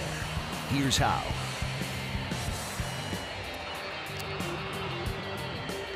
And Gabe Kapler is back out to the mound. That's all for Luis Avilan. Just wanted him to face Kendrys Morales. Some righties coming up. So the righty is coming in.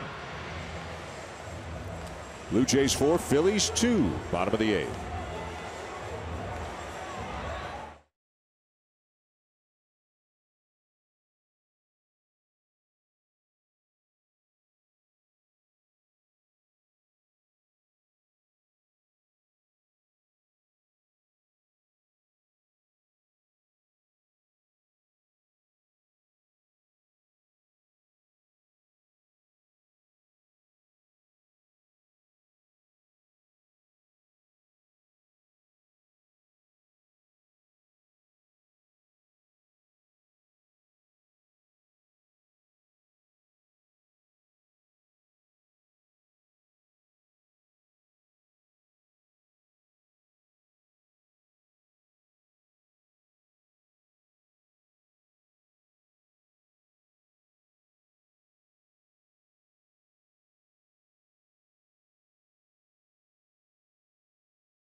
Garcia.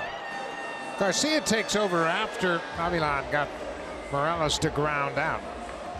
Garcia from the Dominican Republic, originally signed by the Dodgers. He went from LA to Washington, free agent, and he signed with the Phillies in 2013, facing Randall Grichuk, who's had a perfect night at the plate.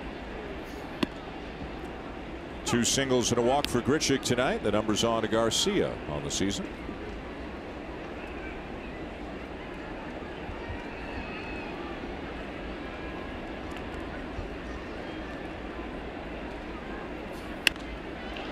Popped him up.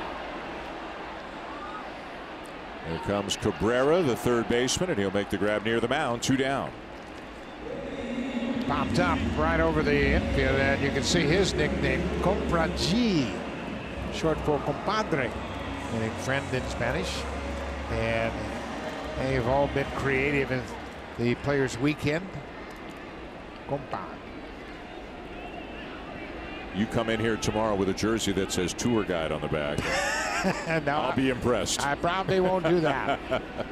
Here's Kevin Pillar, 0 for 3.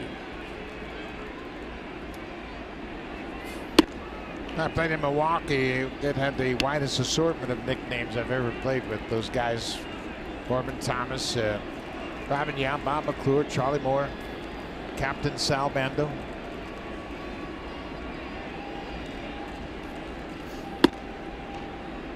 this weekend too. Not just the nicknames if they want on the back of the jersey, but the players also allowed, I think, basically to wear whatever they want in terms of socks or shoes. They can be as colorful as they want, and it's try to get the younger generation, trying to get kids to take notice and allow the players to express their personalities more.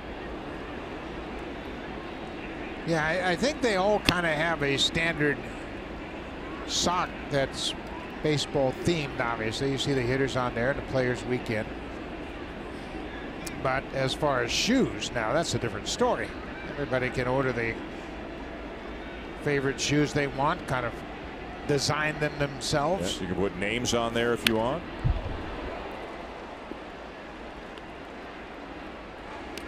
I think it was Todd Frazier. It was Todd Frazier at the Little League game on Sunday night. Had the names of all of the other kids who were on his Little League team when he and they played in the Little League World Series when they were kids. Right. Toms River, New Jersey, they won the World Series, and he honored them by wearing all their names on his shoes. That was pretty cool. And they were there for a reunion with him. Frazier went to Williamsport early in the day to take his 3 kids there so they could experience what he went through as a 12-year-old.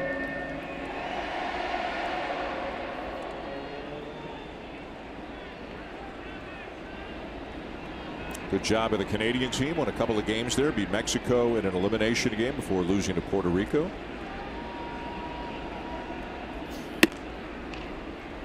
And we understand that the team, the Wally Little League team from Surrey, BC, they're going to be here at the ballpark on Sunday to be honored before the game. That's yeah, cool. It's always a tradition. They come by Rogers Center as they make their way back home after going to Williamsport. That's be pretty cool. Great experience for them.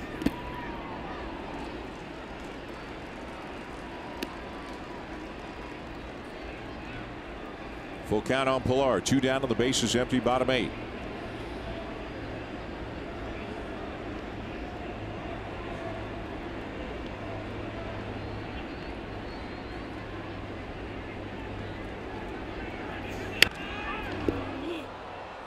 Popped him up right side. Santana, who's going to take it? He almost looked off to see if Hernandez was going to get it, but Santana will make the play, and that's all for the Jays. We go to the 9th. Ken Giles on his way in to try to lock it up.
Presented by Honda at the Model Clearout event. The real victory lap is the drive home. Top of the 9th, and with the roof open, you can look up from the ballpark and see the CN Tower here in downtown Toronto. The Blue Jays leading the Phillies 4-2, 3 outs away from a victory, and the ball's been handed to Ken Giles. Well, 100-mile Giles is into the ballgame. Those are his numbers combined between Houston and Toronto. He's 16 for 16 in save this season, and when he has a save on the line, he's been real good. His numbers are inflated, and he's pitching when he's pitching in non-save situations. Big fastball, hard slider. Odubel Herrera, Scott Kingery, and Roman Quinn, the scheduled hitters for Philadelphia. Got a pinch hitter out on the on-deck circle, though, already in Kingery's spot. Wow. If this is Herrera in a nutshell, there's a lot of that. Nick Williams is on deck for Kingery. Odubel Herrera will swing and miss and lose his batting helmet more than any other hitter in baseball. Maybe more than all other hitters combined in baseball. He's got a big helmet to get all that hair inside, so that helmet's not very tight on his head. Not a guy who will cut down his swing. Golfs it into right field. That's down for a base hit. And the leadoff man aboard in a 2-run game. Now for a preview of what's coming up on Sportsnet Central. Here are Jesse and Alex.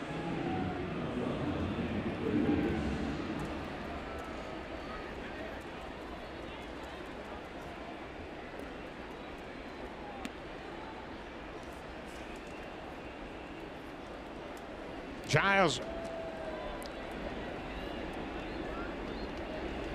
The leadoff man on. Tying run comes to the plate. Nick Williams is the batter. Coming on to pinch hit for Scott Kingery. And Williams has been a great hitter off the bench. He plays a lot, but when he pinch hits, he's put up extraordinary numbers. 10 for 22 with 3 homers and 8 ribbies. Big time numbers.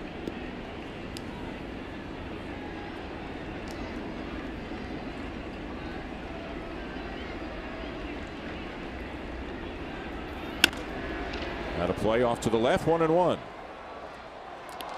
Well, the Phillies, even though they're not a great offensive team, look at this. They are among the leaders in the major leagues in come from behind wins, and so for that matter are the Blue Jays. Yeah, they're both teams that have decent back ends of their bullpen, so that'll allow you to come back when you have an early deficit.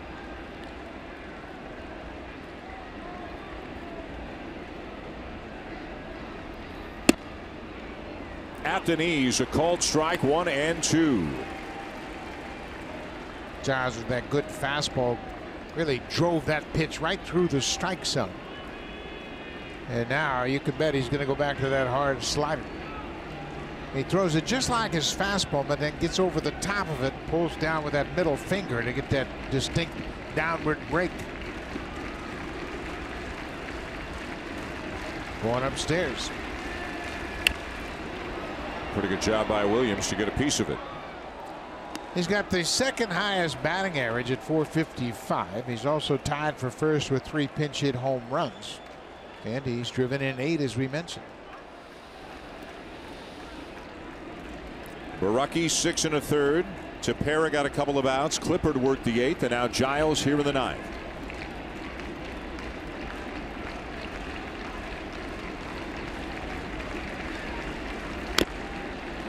Chopper foul. Giles began his career with the Phillies his first 2 years, and then he was traded in December of 2015 to the Houston Astros. Mark Pell at the time was one of the big pitching prospects. He never materialized. He had 4 other minor leaguers, including Vince Velasquez, who is in the rotation for the Phillies. He came from Houston in that Giles deal. Again, the 1-2, and blocked by Martin. Giles 4 for 4 in save situations with the Blue Jays, 16 for 16 overall, including his time with Houston this year. And Martin did a good job to block this one and keep the double play in order. Yeah, he's got his body in front of it and was able to put the chest protector on it.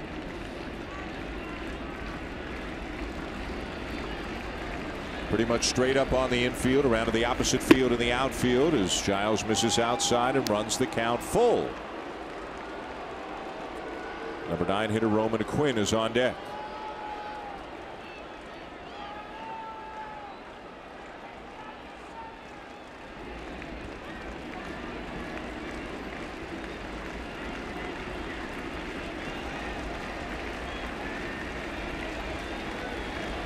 Three-two. Out of play again. There's an art to pinch hitting, and Williams does it well. You sit there and you watch 7, 8 innings come off the bench, and you've got to crank it up against the other team's closer more often than not. And it's a tough job for anybody, but a relatively young player, you don't normally see them have that much success. He's just 24 years old. Weak ground ball to short. Gurriel to Travis, one on to first, not in time.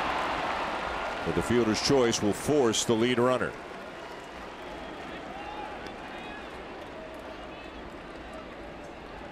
Just not hit hard enough to turn 2. And Gurriel came after it the best he could. It wasn't sharply hit. A little chopper off the dirt in front of home. He shovels to Travis. Not much of a chance to double up Williams. But you can't lay back on those softly hit balls. They will play you into an error. Here's Roman Quinn.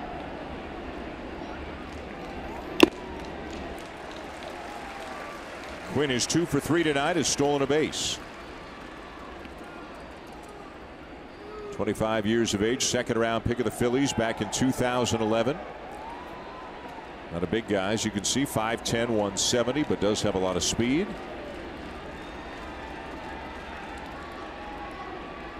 Creeping in at third, Diaz, as Giles misses up and away. Blue Jays and Phillies, they see each other a lot in the spring, as they're only about 5 miles away from each of their respective spring training sites. So we've seen a lot of Roman Quinn. He's an exciting player. Slider and a strike, 1-2. Quinn didn't like it, but it looked like it caught the corner.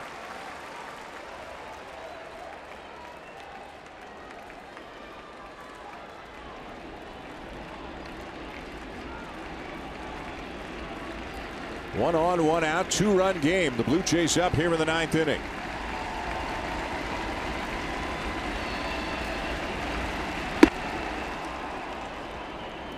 If Giles can't lock this up and the Blue Jays do get the win, then the multi-hit streak of Lourdes Gurriel Jr. would come to an end. He is 1 for 4 right now. Struck out in his last at bat, but he'd take the W.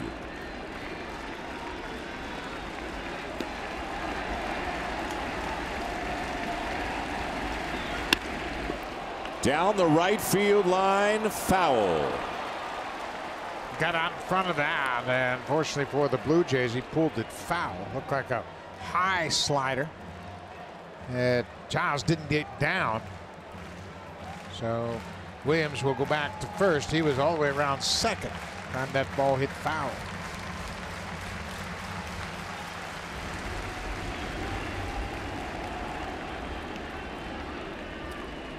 So Giles up to 17 pitches already. He's given up a base hit, then got a ground ball that turned into a fielder's choice, and now misses just down and away off the corner. The count full. Boy, that's a pretty good pitch and a tough one to lay off of. I just think Quinn was overmatched with that fastball and didn't offer at it, and now it's a full count. With the leadoff man, Cesar Hernandez, on deck.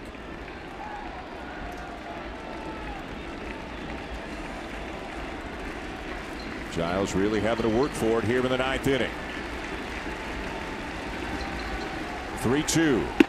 Upstairs, and he walked him to put the tying run on.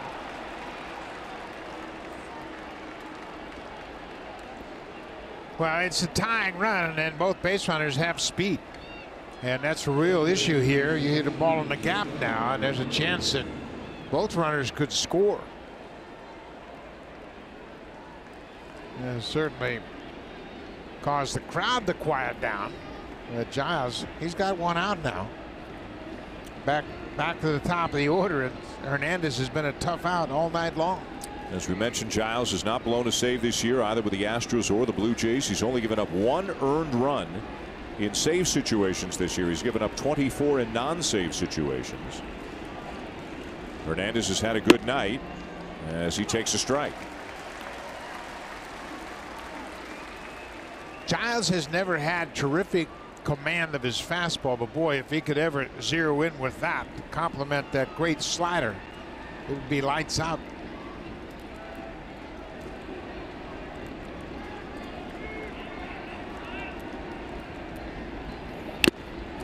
Oh, and 2. Yeah, it's a hard fastball, relatively straight, but it's tough to catch up to.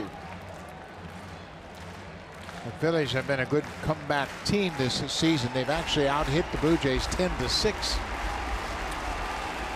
Crowd of 26,292 at Rogers Center tonight. Trying to help Giles through this 9th inning. Swing and a miss on a slider down and in for the second out. Well, there's no question about it. Giles has a wipeout slider. It's a hard breaking ball. It's got tight spin. It looks like a fastball coming out of his hand, and he threw just enough fastballs. There you see the grip, and that middle finger pulls down hard on that seam and gets the break. And it's kind of an unusual slider, and then it breaks it straight down. Looks like a fastball. Hernandez goes after it, and Giles now out away. And facing Rhys Hoskins, 1 for 4. First and second, 4-2 Blue Jays. And a breaking ball for a strike. More of a get-me-over slider rather than that strike-to-ball bury it slider that he throws sometimes. Yeah, he was very patient with that delivery and is able to get ahead of Hoskins, who has never faced Giles in a regular season ball game. 0-1 the count. And a fastball looked pretty good, but he doesn't get the call. Well, that was a strike. It was a fastball, and Martin says, you know what, we need that. They had gotten ahead with the slider and then threw a fastball. Looked to be strike 2. Martin does a good job of receiving this. That appears to be in the strike zone.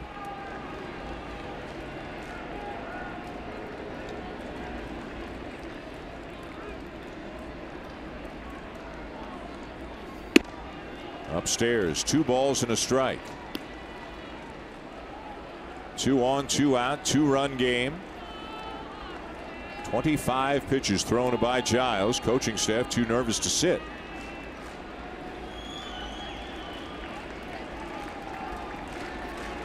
Phillies 3 back of Atlanta in the National League East.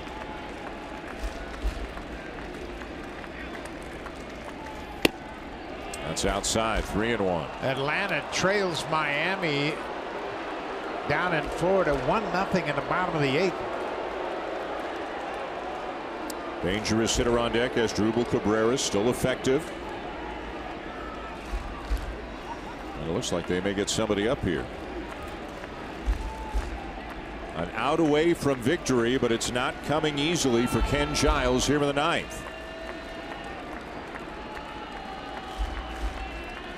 3-1. Swing and a miss, counts full. 98 upstairs.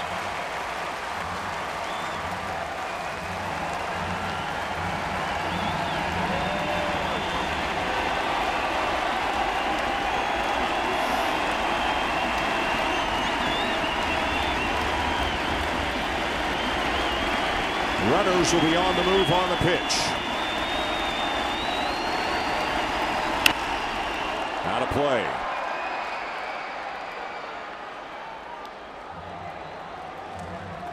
Herrera opened up the 9th with a base hit. Was forced at second on a ground ball by Williams.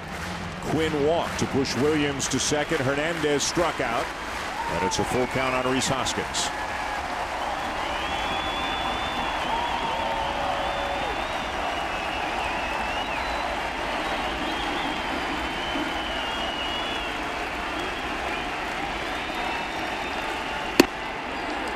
Got him to end the ball game. Now it's Hoskins who doesn't like the call. Giles gets the benefit of the doubt, strikes him out, and the Blue Jays will take the opener by a score of 4-2. Big bat of Morales comes through again as he strikes early in this ball game to tie it up. And Grichuk had a good night. He was 2 for 3 in the ball game, and Giles, he comes out and closes the door. Billy McKinney homer for the second time, a 2-run shot in the 3rd inning. Good overall effort by the bullpen. Brian Borucki picks up another win, and Ken Giles with another save. And the Blue Jays run their winning streak to 4 with a 4-2 win. They'll see the Canadian Nick Pivetta for the Phillies tomorrow afternoon. Time now for Sportsnet Central. Once again, back to the studio. Here are Jesse and Alex.